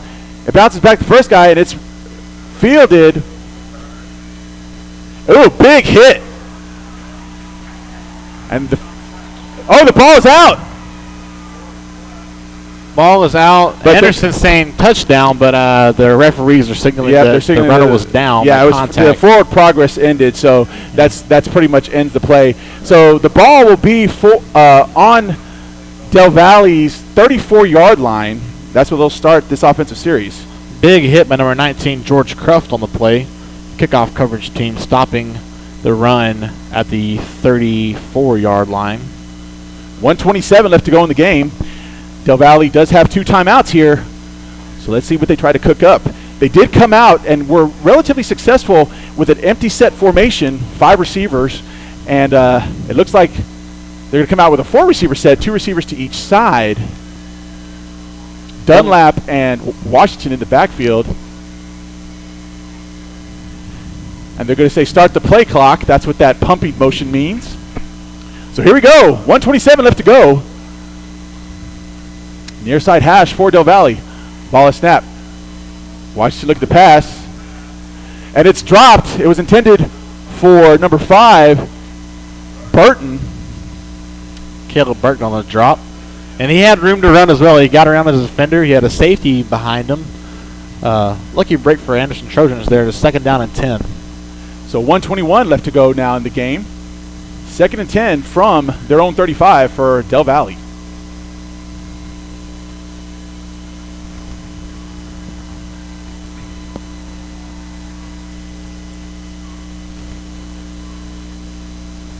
Four receiver set, one back in the backfield for Del Valle, near side hash.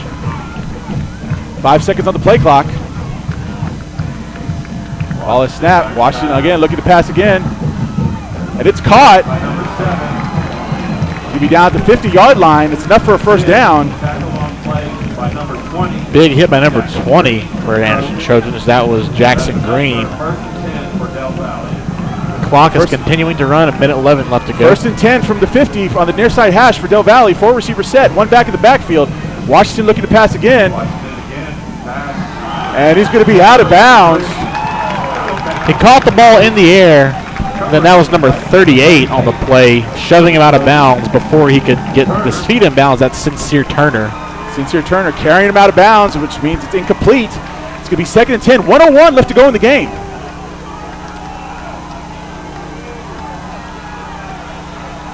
Remember, Del Valle needs a score and an onside kick to get back in this game. Ball is snapped. Washington look to pass. And it's just over it just tips the hands of number 5. That's Burton again. Unable to connect with Washington. 3rd and 10 now. 56 seconds left to go in the game. 2 more plays here, 3rd and 4th down, unless they get a first, and then that should do it.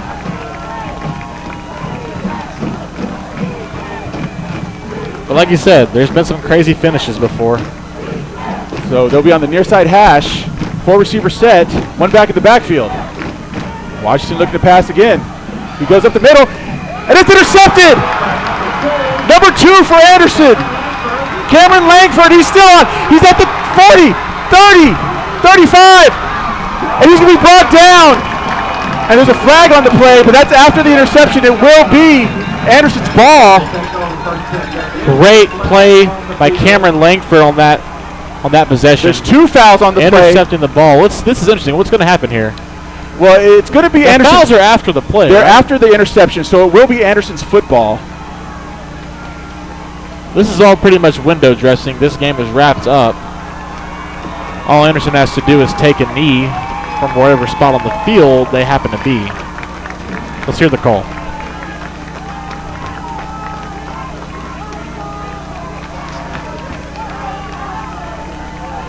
Officials discussing the call. It's personal foul against Del Valle. Personal foul on Cardinals, unsportsmanlike conduct. Del Valle, so both calls are against Del Valle. It's going to be first down with 40 seconds left to go. And this game's in the books. Yep, the ball is on the 16-yard line. It's a 15-yard penalty. That'll put the ball on the 1. And that should do it. I don't think Coach Hunter is going to try to score the ball here. He's going to preserve his players. Just take a knee. Exactly. So it's going to be half the distance. Actually, no, they're going to tack him on even more. So the ball will be spotted on the 5. Move the ball to Del Valle's 5-yard line. It will be 1st and goal. What a game this has been, Chris. All 3 games this season have been phenomenal games to announce, to watch, to be a part of. And it's shaping up to be a successful, good season for the Anderson Trojans. They come out in the normal offense. They toss to Fulmer. He tries to get the corner, and he does. Touchdown, Trojans! It's his 2nd touchdown on the night. Coy Fulmer on the play, getting that outside edge. And now this game is really on ice. Barring an extra point miss, it'll be 30-14.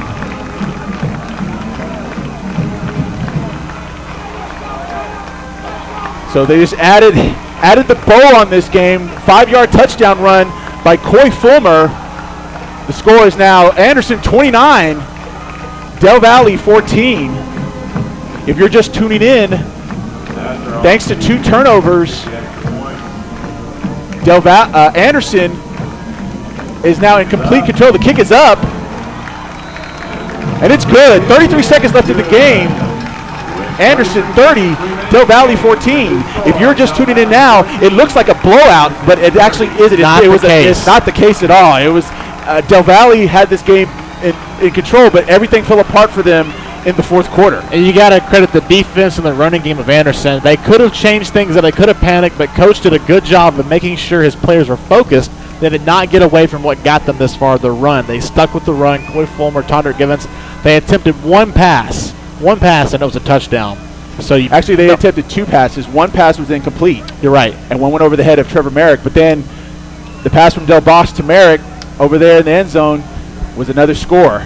So, yeah, 2 passes. They were 1 for 2 on the night. 50% is not bad at all. That's a good percentage. Exactly. You know? So, yeah, great offense, great defense, and the secondary and the defense stepping up when they needed to the most, making plays for Anderson and keeping this game at bay.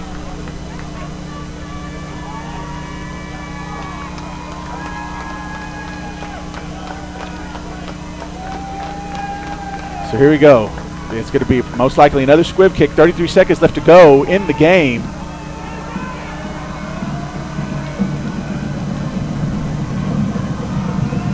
Here's a kick. It takes the bounce. It's fielded by number 28. Trying to find room to run. And he's going to be brought down. No, he's not. He's still on his feet. But here comes the gang. He's going to be brought down at the 25. Actually, they're going to give him forward progress to the 27. 23 seconds left to go. It's going to be first and 10. Del Valle.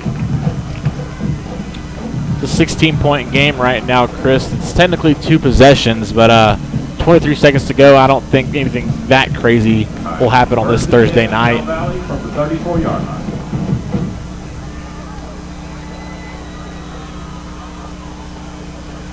Again, just the defense coming through when you needed it to, making stops, getting turnovers, and this game is all but wrapped up. So you got to come out empty set. Washington with the pass. And it's a pass. Caught by number 7. Reggie Sims. The clock will stop with 15 seconds to go. He ran out of bounds at the 50. Out of bounds at the 50-yard line. First and 10 at the 50 for Del Valle. After a 22-yard gain. And that pass from Washington, 15 seconds. So they'll probably try to take another shot here to get closer to the end zone and then maybe take a shot. It's that swing pass again. And Reggie Sims will go out of bounds. 9 seconds left, so time for 1 or 2 more plays here in the fourth quarter. Make it 2nd and 1. It'll be 2nd and 1 from the 41-yard line for Del Valle. 9 seconds left. Del Valle not giving up.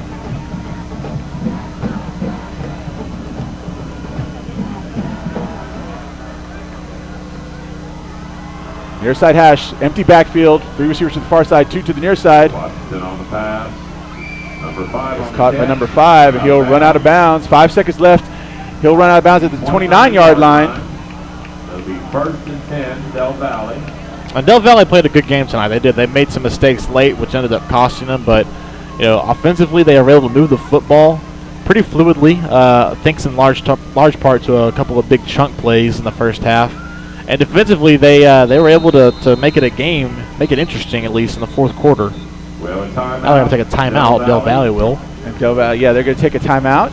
So we'll go ahead and take a quick one with them. You're listening to Anderson Trojan Football on the KMAX Sports Vype Media Network.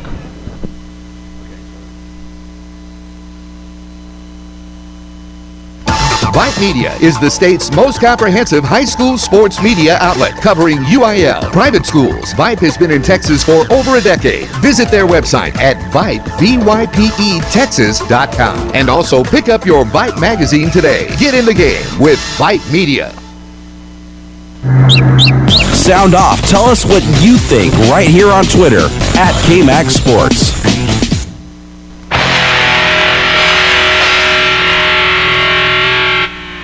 And we're back. This is Chris Cavazos with Reed Cormier and Mitchell Padgett bringing you Anderson Trojan Football on the KMAX Sports Vype Media Network. 5 seconds left to go in the game. Anderson on top of Del Valle, 30-14 from the 29-yard line. 1st and 10. Ball is snapped. Watch it, look at the pass. He's going to the corner of the end zone. And it's tipped. And that's going to be the game, folks. Your final score, the Anderson Trojans 30, the Del Valle Cardinals 14. We're going to take a quick break. We're going to come right back and wrap this up for you. You're listening to the Anderson Trojan Football. You're listening to Anderson Trojan Football on the KMAX Sports Vype Media Network.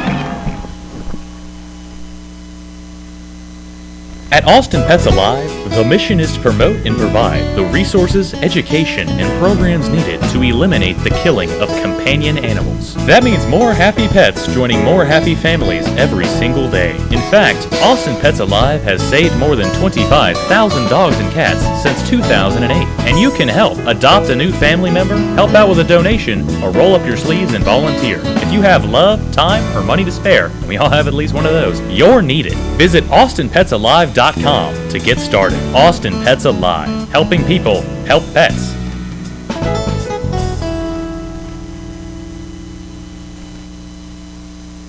Socialize with us. You don't have what they call the social skill. On Twitter at KMAX Sports or catch us on Facebook. Search KMAX Sports. Just another way KMAX Sports is bringing your teams to you.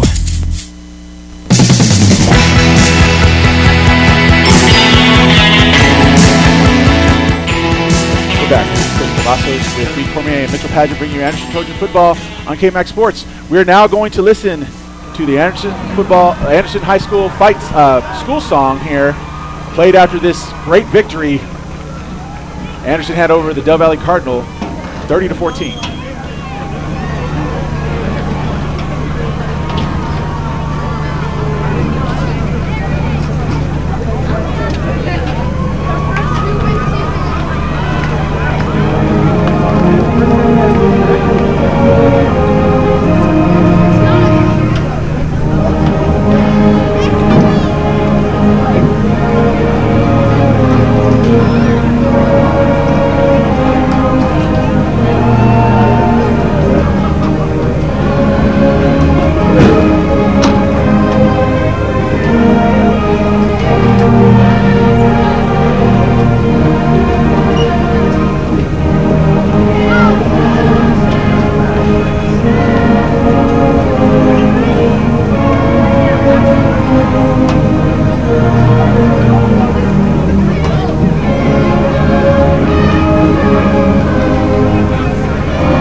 Crowd. That's a crowd of excitement there after a big win over the Del Valle Cardinals, 30-14. Reed, I don't know what more we can say. To see this team grow from that Week 1 loss in the Taco Shack Bowl against the McCallum Knights to here defeating a 2-0 Del Valle Cardinals team in district play, it's just amazing to see how much better these kids have gotten since Week 1. Exactly, Chris. And Week 1 and the way they bounce back has been indicative of their entire season. Every game it feels like there's a moment in time where they're down, or they're down by 14, or they make a big turnover, or something happens that doesn't go their way, and they lose all the momentum. And they have responded time and time again throughout the entire season, whether it's on defense or offense, making a big stop or going down and scoring the ball. They do not give up easily. And like I said, losing the Taco Shack Bowl, that's been kind of like the theme of the season. Losing, getting down, getting hurt, and then getting back up and making something positive out of it. They've done that all year. So kudos to the Anderson Trojan football team. Kudos to Coach Hunter, the entire coaching staff. It was an excellent win. And guess what, ladies and gentlemen? We have started the district season 1-0. Undefeated. Undefeated so far. Yes, we still have 7 games to go. But what a way to start district season at 1-0. We'd like to remind our listeners that if you want to listen to this big win in its entirety, you can do so by going to KMAXSports.com. Just go to KMAXSports.com, search for Anderson Trojan Football, and you'll be able to listen to this game in its entirety. Also, we'll be back with you next week as your Anderson Trojans continue 25-6A play as they travel down the road, down I-35 to Buda, Texas, as they take on the Hayes Rebels at beautiful Jack Shelton Stadium. We will bring you the pregame at 7 p.m. and then kickoff will be at 7:30. Well, Reed, it's been a pleasure calling this game with you. I've enjoyed every moment of it. What are your final thoughts as we leave this game moving forward to next week's game against the Hayes Rebels? I think there's just a couple of things they have to clean up on defense. That's about it. Just fundamentals, breaking down, making a tackle, wrapping up. And they kind of fixed that towards the end. But early on, they were getting gashed for 15, 20 yards a pop. Just not being able to make a stop in open field. And that's something that's very fixable. There's nothing wrong with the scheme. There's nothing wrong with their technique. It's just, fixing little bitty things that can make the difference in a ballgame down the road, I think. Yeah, I agree with you 100%. Although I will say the defense, they actually, for the most part, they did have some defensive breakdowns, but they played lights out tonight. Once again, the final score of your game, the Anderson Trojans 30, the Del Valle Cardinals 14. For KMAX Sports, President Chuck Licata, Chief Operating Officer Tim Cook, Director of Operations Merle Bertrand, Communications Director Christina Weber, Technical Directors Johnny Baeza and Suna Venkat, and our crew, Reed Cormier and Mitchell Pageant. This is Chris Cavazos saying good night and God bless, and thank you for listening to the Anderson Trojans football on the KMAX Sports Vype Media Network. Good night, everybody.